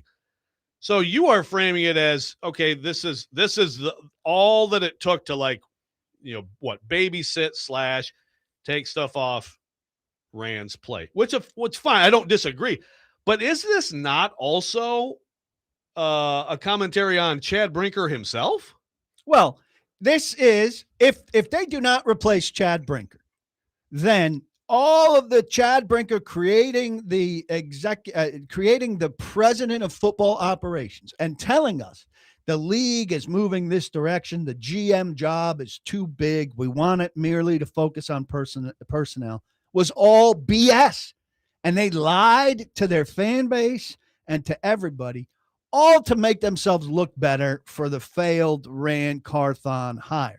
And then they extended it into Borgonzi and gave him a short leash early. The failed Rand Carthon hire, but is also the failed Chad Brinker elevation, right? Well, no, they elevated Chad Brinker to do this stuff because Rand Carthon couldn't handle it. So while it was Carthon Brinker, it was okay. And Brinker hired Borgonzi. Then they said, well, Borgonzi's a perfectly competent, normal general manager. Never mind that structure. We'll squeeze Brinker out here and let Borgonzi go back to doing what a normal GM does. But that part of it is still, to me, and I could be wrong, but I think what you're not emphasizing enough is that it wasn't just like Rand's bad. There was major trust in Chad. Oh, yeah. Right? Okay. Yeah. So that was lost. Changed her mind again. So in the course of 3 years, so they're going to try to bury this. They're not going to come out and say they're not hiring a replacement. I'm going to stay on them until I get it one way or the other. But if they don't hire somebody that takes that stuff, all of that stuff then leads back to Borgonzi's desk, that they were very conscious of taking off Rand's desk and Borgonzi's desk. And they were full of crap for all of this stuff where the league has changed and this is the way and we're cutting edge, taking this off. And it was all just to try to recover from Rand Carthon first and foremost, and to elevate Brinker, who they liked at a time, who pivoted pretty quickly once Borgonzi was in the building. But they said this is a big structural change, and this is how we see things now. Now, what they'll say is things change. Things change. We were No, wrong? our thing No. has changed in a hurry. The league evolves. The league does not evolve in 3 years. You said the league was evolving, Well, and we were going to see more teams doing this, taking stuff off general manager's desk. And by the way, the league's Borgonzi, devolving, is I guess what they'll say. and by the way, Borgonzi is a guy who does like to close his door and watch film and be in charge of personnel. So more analytics coming to him. Well, no, apparently the analytics are now going to go, at least this one department is going to go to Bryce Wasserman, the son-in-law. Is he going to, I think that's one thing that Brinker maybe did reasonably well. I mean, the team has evolved in analytics in a way. I don't know if it's been good or great, but it's been existent, which for the Titans is a real development, because Mike Vrabel, who was a good coach here for 6 years, said analytics is me and stretch, and that's perfectly fine. While I don't the care Ravens, what you have to say, Sarah. while the Ravens have two guys from Yale who are, in the booth commenting in Harbaugh's ear, on every fourth down scenario, which is real modern, cutting edge compared to where the Titans have gotten. I One think in each year. I think the Titans sports science is miles beyond. I don't think it. I know it is miles beyond where it was previously. It was prehistoric for a good while, even, but malarkey time, but certainly early Vrabel. And they've got a built out department now that's got way more people.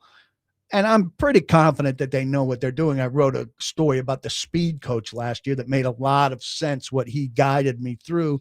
And that stuff was Brinker stuff. I mean, I think he delivered on the things he told them he could do in terms of creating a beefier organization in these departments. Now, does Borgonzi want control of that stuff? Because it's going to land on his desk if they don't hire somebody. And they will have lied to us, basically. We'll get into a lot more of this with PK coming up next. Take your thoughts on the Titans. 615-737-1025 is our phone number. Robby and Rexrode, 1025 The Game.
Stand back.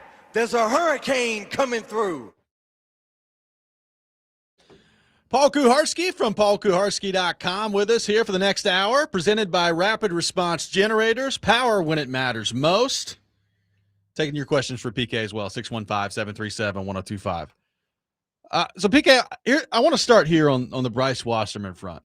You know, you've written about the new role that he's got this week at paulkuharski.com, and we'll get into that.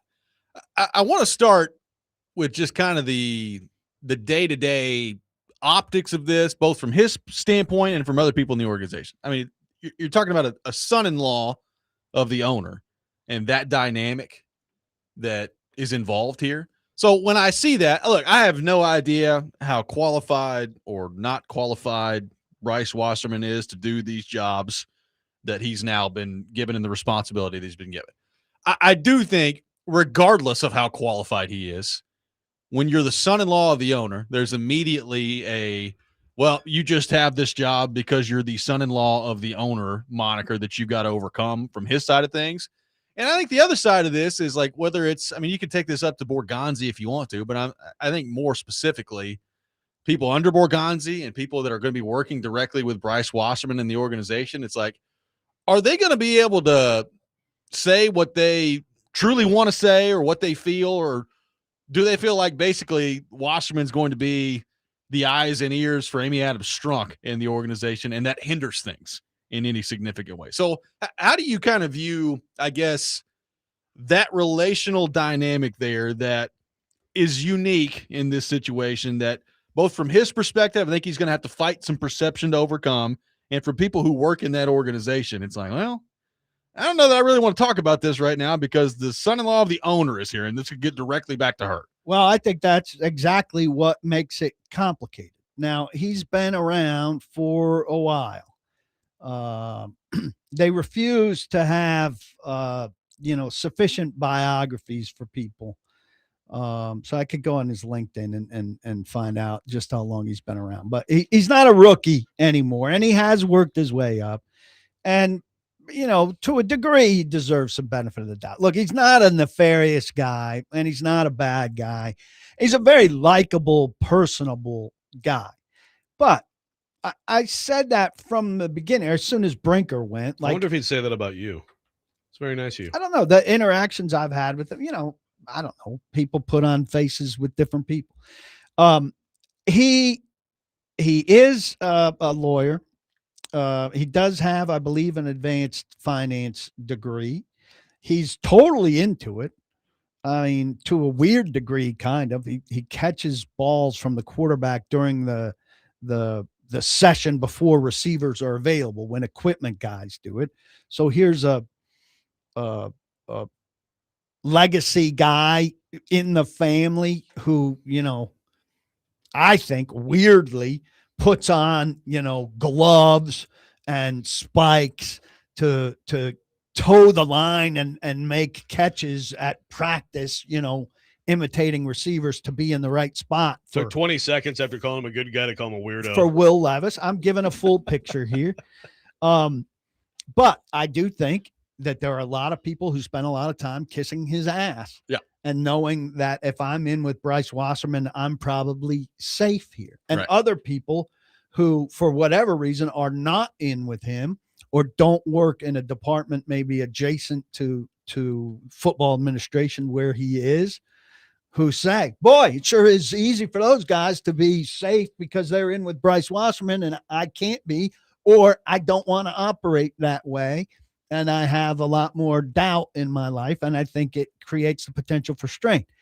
I have, in conversations over the years about him, been made aware that he has become more and more conscious of those things and knows, that if he takes something home to a big family dinner and says something that he knows that it could have a big effect, and maybe picks his spots more carefully as however long he's been in the organization than he used to, which is wise. And look, it's not an aberration. I mean, most of these are, even the corporate one, some are very corporate, But a lot of these organizations are family businesses that have family people working in the front office. And this is a dynamic that goes on in a lot of them and has to be sorted out. And the Titans are clearly going to have to continue to sort out his as he grows in stature.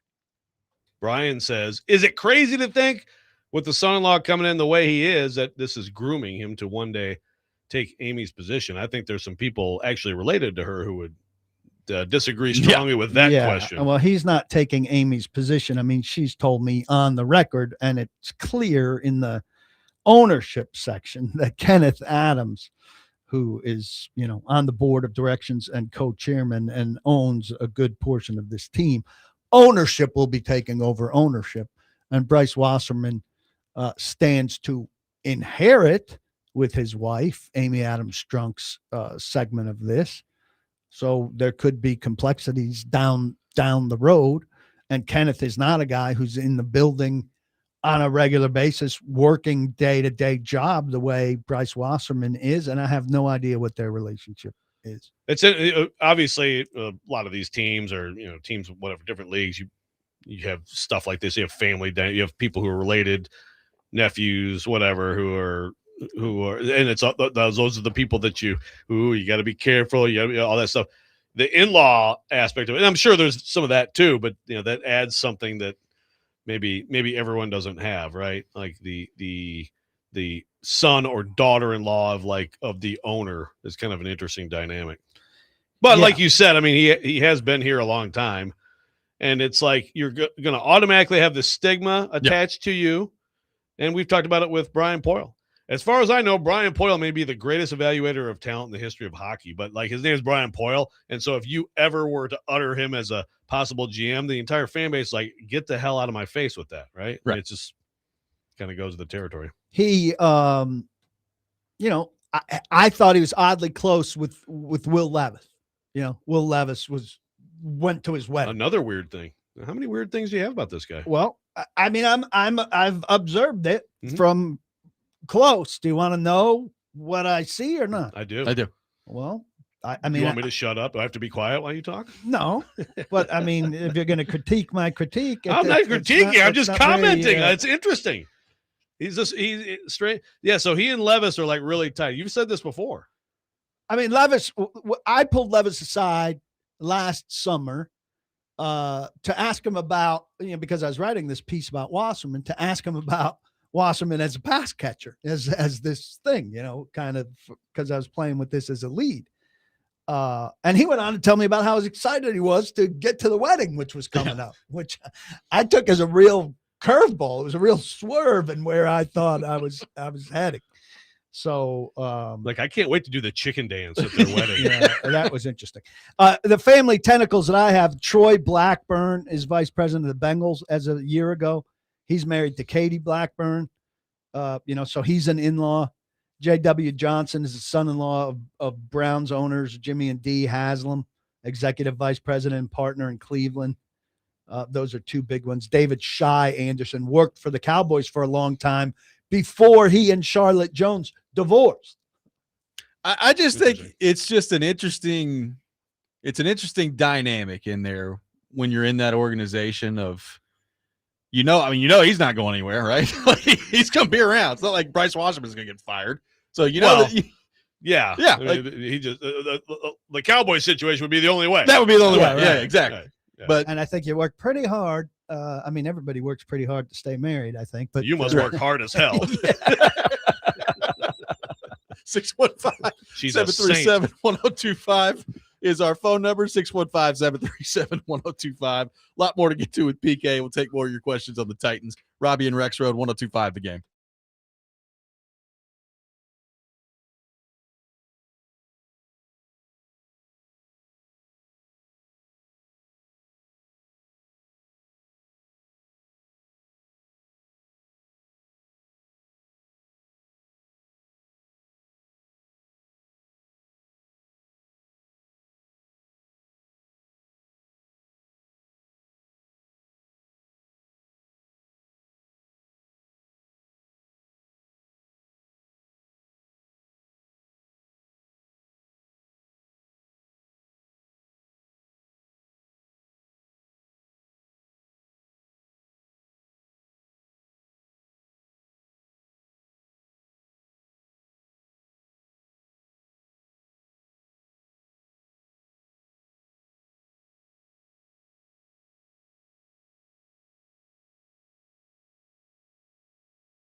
Welcome back in. Robby and Rexrode, 102.5 The Game. Paul Kuharski from paulkuharski.com is with us here on the program, taking your thoughts on our phone and text lines driven by WilsonCountyHyundai.com. PK, I'm going to steal a question from your mailbag because it's an interesting one, and we've kind of been batting this back and forth on the show for the last couple of weeks. How do you define in 2026, given everything that we know now, what success looks like for Cam Ward? And I'm not talking the Titans win total or anything like that, because trying to sit here and predict how the season goes in May is one thing. But I mean, you are talking about a number one overall pick with improved resources around him now. We'll see what the offensive line looks like. But I keep coming back to the number one overall pick that you need to be your franchise elevator. And saw some good things from him in year one. Need to see a lot more consistently in year two. So as you begin to look at that, what does that look like for you? What's the formula in your mind to us getting to the end of next year and looking at Cam Ward and saying, you know what? That's a meaningful step way forward in the right direction. Yeah, I think it could look a lot of different ways, right? But first and foremost, it's got to translate to wins. Right? And I'm not saying that if this doesn't happen, like there's going to be some major action. This regime is, to me, absolutely in place in 2027. Front office, coaching staff, unless they're really good and somebody leaves, or unless Robert Saleh is making adjustments to his coaching staff, I think, and Cam Ward is the starting quarterback in 2027. It's just a matter of the confidence level you have in him going forward. I think they've got to double their win total, which I don't think should be that hard with the increase in their talent, with the schedule coming back to some semblance of normal.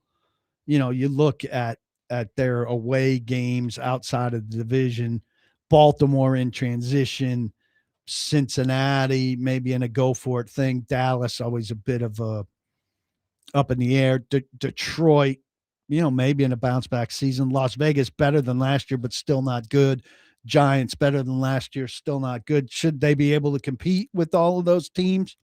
I would think so. I mean, you don't look at any of that and go, oh, they're dead. Right. Yeah.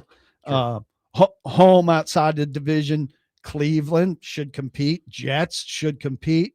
Philadelphia, high quality talent, but a team that's been in flux. Pittsburgh absolutely should compete. Washington, you think, would compete. So it shouldn't be a schedule thing where they're going to get clobbered based on their schedule.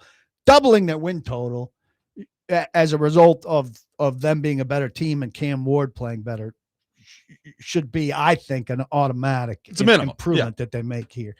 And Cam Ward, with better coaching, better play calling, a better defense, you would think he'd be on the rise. Now, obviously, they've left a hole in the middle of the offensive line that needs to be resolved, that could have a very direct bearing on his effectiveness. We don't know what Nickel Singleton's going to be and how many carries he's going to get. I don't imagine a lot out of the gate. So what's Tony Pollard look like, and what can these receivers do for him? But I think it's, one of those things, you just know it when you see it. And I would hope by the middle of this season, you're saying, yeah, there's really no doubt about Cam Ward. I think it would be very hard and very much on Cam Ward to get to the end of this season and for the city and the franchise to be like, man, we still don't know about this guy. Well, is that possible? And I'm not trying to be Mr. Excuse Maker, but is it possible that's the case because so many other things that they tried to do failed?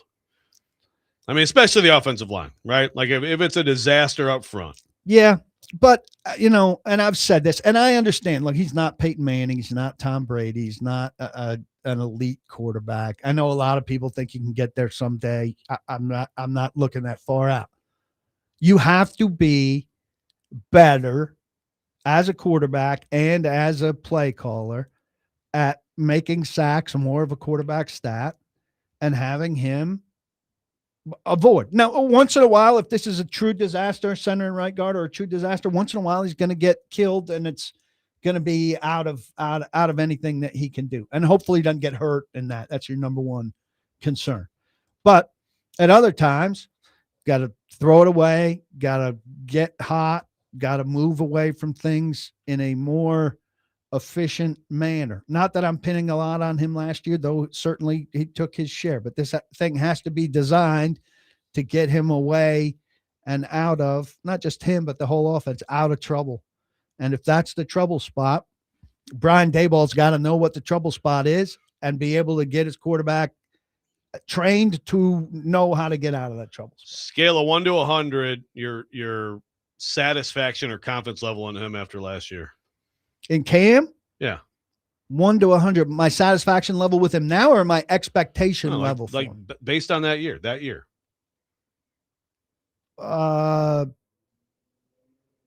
64. What was it after Mariota's rookie year?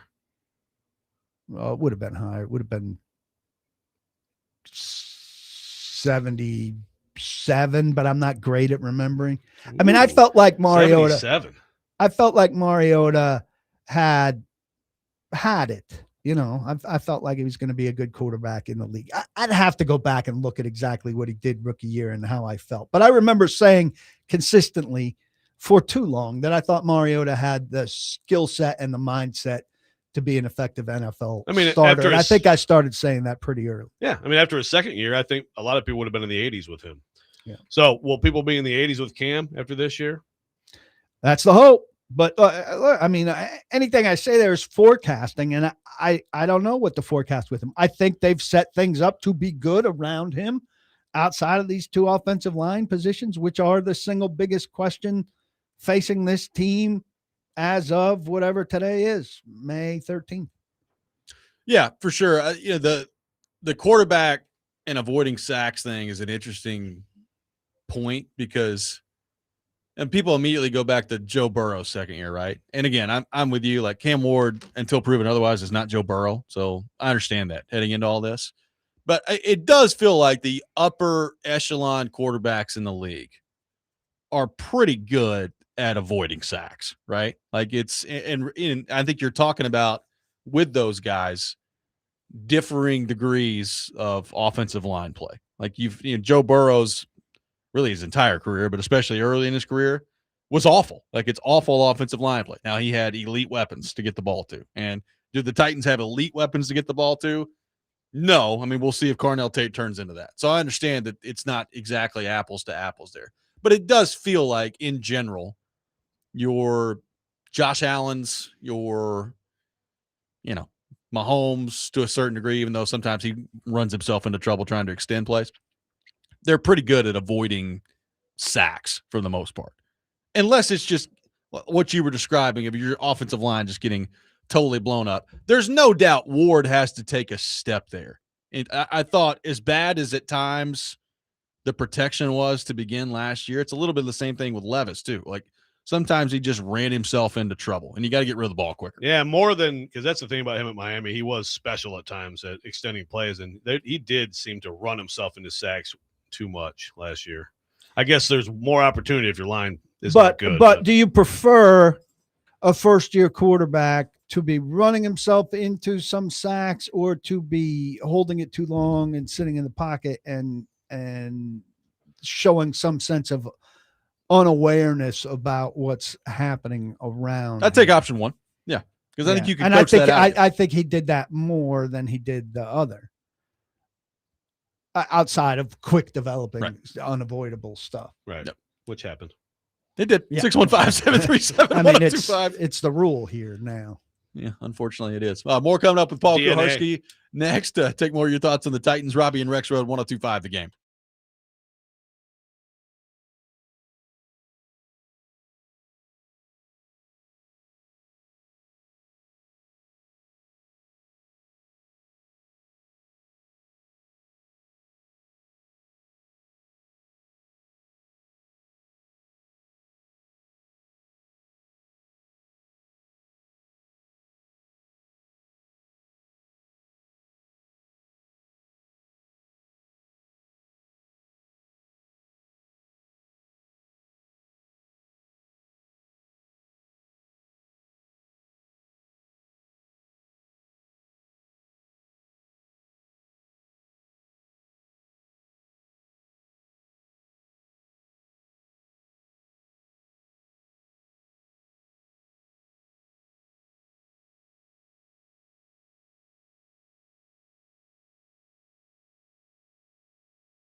1025 The Game's Chase and Big Joe show will be broadcasting live today at Nash Dogs at 1427 Robinson Road. Nash Dogs now serving at their Old Hickory Cafe, plus catering, corporate events, and food truck bookings as well. Find out more at nashdogs.com. Stop by, and you can win tickets to see the Nashville Smash take on the Boston Butchers in the Team Boxing League coming up in Municipal Auditorium on May the 23rd. Paul Kuharski with us here on the program.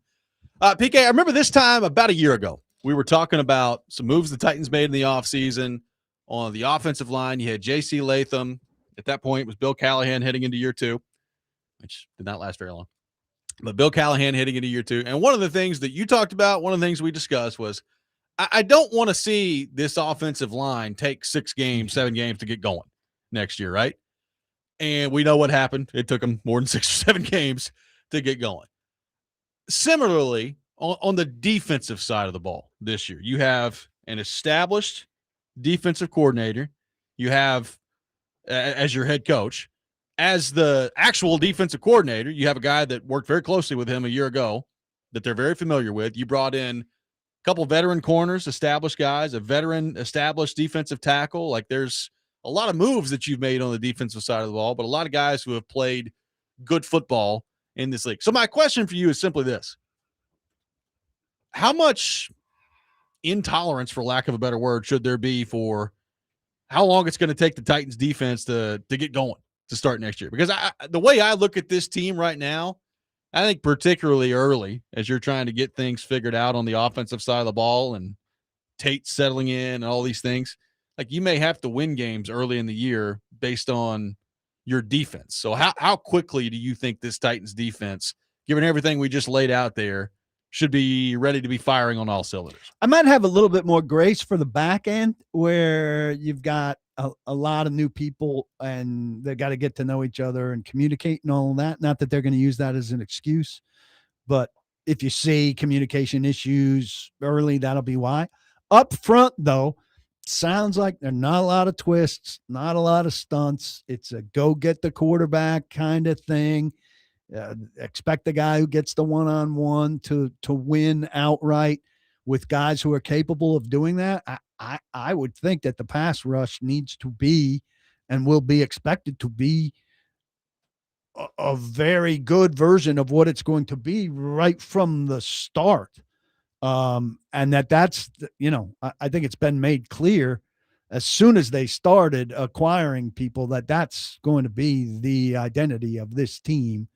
First and foremost is how it gets after the quarterback and sets the tone with that, which will be quite a relief if there's success in that department after some dry years here. I mean, Joe's kept kind of pinpointing the last time it was really good with Autry, Simmons, Landry, and when Dupree was healthy, I guess. Yep. Yeah. And that was a pretty good 4. I don't remember the depth being particularly good there.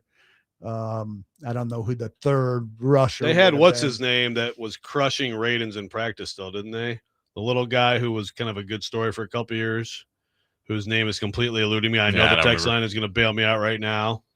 This is going to bother the hell out of me. Please, text line, hurry before I lose my mind. And then you get 100 texts. Yeah, I know. But in the meantime, that version. The thing about like that Chiefs game, 27-3, they had no chance. They had no chance to block. That's who they would have played in the AFC Championship game at home. A team that like had no chance of blocking them because they did have that window where Dupree actually helped, like made a difference with, the other 3 who were playing at a high level. He got right for a stretch of time there and was what they thought they were getting when they signed him as a free agent. That, I think this should be that. Maybe, I want to say less edgy. I mean, I think I wrote this in the mailbag or it came up on my podcast last week. We seem to be much more concerned with that smaller, speedier edge than they are. Yes. Or we talked about it last week. And so I guess we need to just relax about that. And I mean, this is the number one area of expertise of the new head coach who's had success with it. And so I'm just eager to see it go. But I think it's the engine for everything. They've got depth there where they could take an injury or two and be all right. They're probably going to cut a good player there, probably have a good practice squatter there. Helps coverage and all of that, and things should fall in line behind it. And this team, I can remember writing in the last, since they were good the last time, that they were kind of irregularly built back forward, and there have been times, not that they've had great DBs, but where their DBs looked better than their front, which is not how you want it. Not how you want it. Not how you want I it. expect them to be good. I expect them to be very good up front right away. I expect them to look like a good defensive front that gets stops and puts teams in third line. I mean, I'll be surprised if that's not the case. They have enough options, I think, that with his pedigree as a coach, that's what I expect. By the way, very disappointing text line. I got a Kamala Correa. I got an Aziz Al-Shire. It is Ola Daney, is who I was talking about. Yeah. Ola Daney was that kind of, curveball guy they bring up the bench. And they also had Tier Tart then, by the way. So, that's a pretty good depth piece too. Tier Tart would come in at his peak. He was. He fell out. Well, he did, but hard. But that year he was good. Yeah. He and Vrabel hadn't yet, he clashed. Yeah. So that was pretty good depth behind it too. Had Rashawn Evans coming off the goal line. Rashawn Evans is a goal line player, man. First round goal line specialist. He's one of the best goal line players I've seen. Everybody else on the field is like, have you ever seen anybody be so good at one element and so bad at everything else? Really remarkable. If his job could have just been straight line, go blow that up, he would have been a freaking Hall of Famer. He would have. But that's like drafting Jalston Fowler in the first round. Well, it's this whole offseason discussion, though, with the defensive side of the ball is just interesting to me, because if the roles were reversed and they hired Brian Dable as the head coach and Saleh was just the DC coming in, all we'd be talking about was, well, the head coach calling plays, right? Like, that's where we are. And instead, I mean, the head coach is calling plays. It's just on the other side of the ball, so nobody cares as much. Yeah. That is interesting too, because it's to me, I like at first I was like, yeah, but then when he talked about it, I was like, I kind of get it, I mean, I thought he was convincing in explaining why he wants to do I think the Dable hire helps with that too, though. Like, I think knowing that you've got, you don't have to CEO the offense. You've got somebody that can do it. Like, if it was, some first time OC over there and the offense struggled early on while he was over there calling plays defensively, Titans fans would be like, what are we doing, man? Like, you got to get this figured out. That'll be the head coach. That'll be for 2027 in the new stadium when Dayball has a head coaching job. For the hell is in that role. Yeah. So get ready for that. Yep. And I mean, I don't know. If they have 3 games of success at the beginning, we're going to be forced to discuss Dayball and what head coaching job he's going to get. That's going to be an annoying, overbearing storyline if they have success. But if they have success and it's Cam has taken a clear step, he will get hired away. He will get hired away. Probably. Because that's too many quarterbacks that you can point to and say, I've had a positive effect on, even if Cam's not great, if he takes a step, and he's probably going to anyway, but Dable will get the credit. He'll get credit. And I'll be if he's not a head coach somewhere else in 2027, it was probably a pretty bad 2026. Yeah. I also think, though, I mean, I think people will get eager on that. I don't know Brian that well yet. That seems very likable and everything. And, it's a difficult situation. And any losing team is a difficult situation. But, it could be a guy that's a much better coordinator than head coach. Now that doesn't stop teams from hiring a guy who's been good with quarterback when you need a quarterback to solve your franchise's issue. Right. And especially, and he's going to get a second chance. Yeah. And third time, maybe. I think the Giants, they may not be quite the Jets when it comes to dysfunction, but he'll get, just like Saleh here, he'll get that pass. 615-737-1025 is our phone number. One more segment with PK coming up next. Make sure you subscribe to our YouTube channel at 1025 The Game for live shows and exclusive content as well. All that coming up. Robby and Rexrode, 1025 The Game.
Robby and Rexrode, presented by Green Ventures Landscaping. Property managers, if you manage it, they maintain it. Visit greenventureslandscaping.com.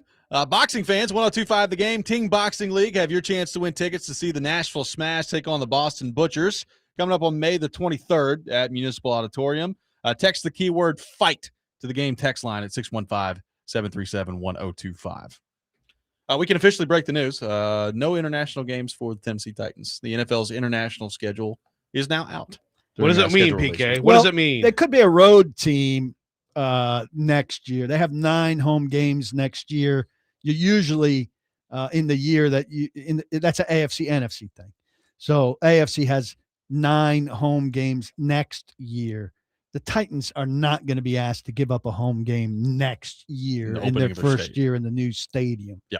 And so they won't be a home team on the road for a home team on the road internationally for a while. So if they have 9 home games and they're not going to sacrifice a home game overseas, they wouldn't give them a road game overseas, would they? Why not? I guess it just seems weird to me that you have 9 home games, only 7 actual true road games. Isn't that an advantage for a team to have only 7 true road games?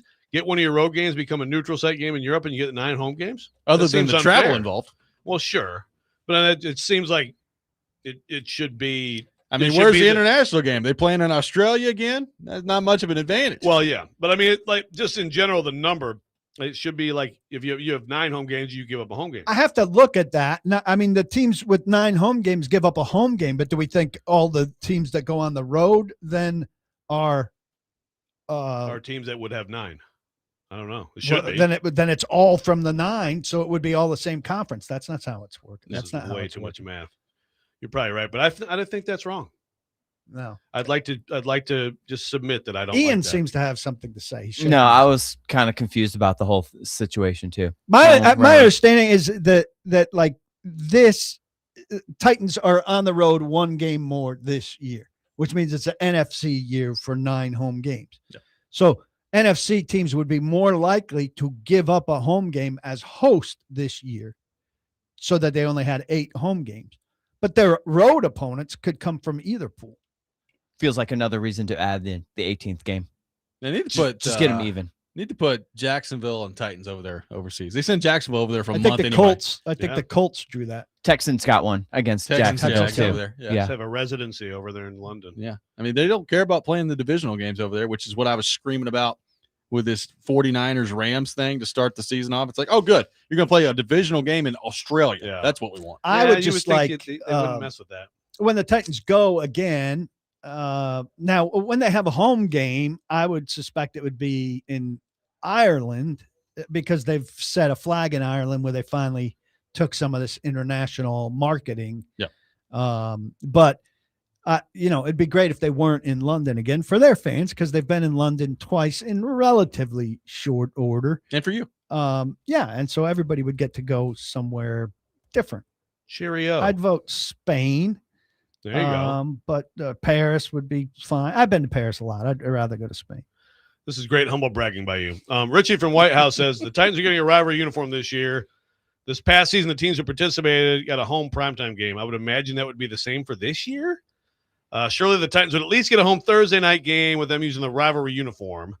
Is that true, PK? I don't know that the rivalry uniforms were all on primetime television. I don't think they were. Some were, but I don't think they all were. Yeah. I mean, I think the Titans would get a primetime game. A Sunday or a Monday? The combination. Sunday night is awfully big. What about Monday? Yeah, I think they'll get a Monday or Thursday. I don't know about Monday Sunday. Night Football means nothing to you now? Monday Night Football is not a particularly attractive game anymore in terms of matchup. It's really last year was weirdly bad. Yeah, though, don't you think? Yeah, yeah. I mean, some of the teams that we thought might be decent sucked. So, but I mean, I think Titans storyline wise, Cam Ward, Carnell Tate, and then the 2 New York coaches, I think would bring a little bit of Jets Giants intrigue. Maybe Titans Jets on Monday Night Football. We could get some of that. How's that Manny Cass looking that night? I'd rather not have. I'd rather play somebody good. But as again, we went through the schedule. It's not terrific. I don't think they're going to get a primetime game. No. They didn't last year. It was all Sunday afternoon last year. It's very convenient, though they went west a lot. So like last year was the year where, and I understand like draft night he got ignored, and it wasn't your typical number one pick reception, but still like that's when you have the intrigue of the number one pick, right, at quarterback. Yeah. And now he had a sort of underwhelming rookie season. I don't think they're gonna. I think they're gonna get the same exact treatment. Yeah, I'm looking at it again, and to Robbie's point, Jets at home with Saleh or Giants away with Dayball. Yep. Those are both decent storylines. And maybe what it is. Yeah. But like how many people, I mean, it's like those are storylines. I mean, Secondary on the road, but it's a story. Against Baltimore, taking on Derrick Henry. There you go. They're going to have to tackle Derrick Henry at some point this year. Yeah, that wouldn't be bad either. That's not bad. Of course, I guess there's like Simmons and Hooker would be like the two guys he played with who would still be tackling him, right? Yeah. That's about it, right? Yeah, I think that's probably it. Yeah. Philadelphia at home. I mean, that's the best team. Well, maybe AJ won't be there. Or, a Houston game. Houston's pretty good. When did the rivalry jerseys come out? Is that like right before the season? Yeah, late. Generally, I don't know if it's before camp or during camp. Remind me lot about of new this jerseys stupid this crap. year. What is this? What's a rivalry jersey? They just go, I think it's 2 divisions a year with the third jersey. That's kind of the NFL's equivalent of the City Connect. Yeah. Which is City Connect. So they're bad. Brutal. So Yeah, they're mostly bad. Some of them are bad. I like the Buffalo one last year was okay. I think Miami had like this black one. It wasn't very good. I didn't hate Houston's, but Yeah, it was all right. everybody else did. Yeah. It's all so stupid. God. Merch. Got to sell merch. Yeah, it's just, And the Titans in particular, I mean, they haven't had an opportunity to sell new merch for 2 months. I mean, yeah, that's a good point. I mean, I'm watching the NBA playoffs, and it's just like, what are we doing here, guys? Like, you have good uniforms. Wear your good. This is like the most important game of the year. You're not going to wear like your uniform that identifies who you are. You're not familiar with the NBA and its I marketing? am. Well, yeah, it's just sports in general. Knicks, baby. There you go. Don't block the box. Be sure to lock your locks. That does it for us today on the program. Appreciate PK for being with us the past hour and a half here on the show. Next man up with Jake Lyman coming up next. You're listening to 102.5 The Game.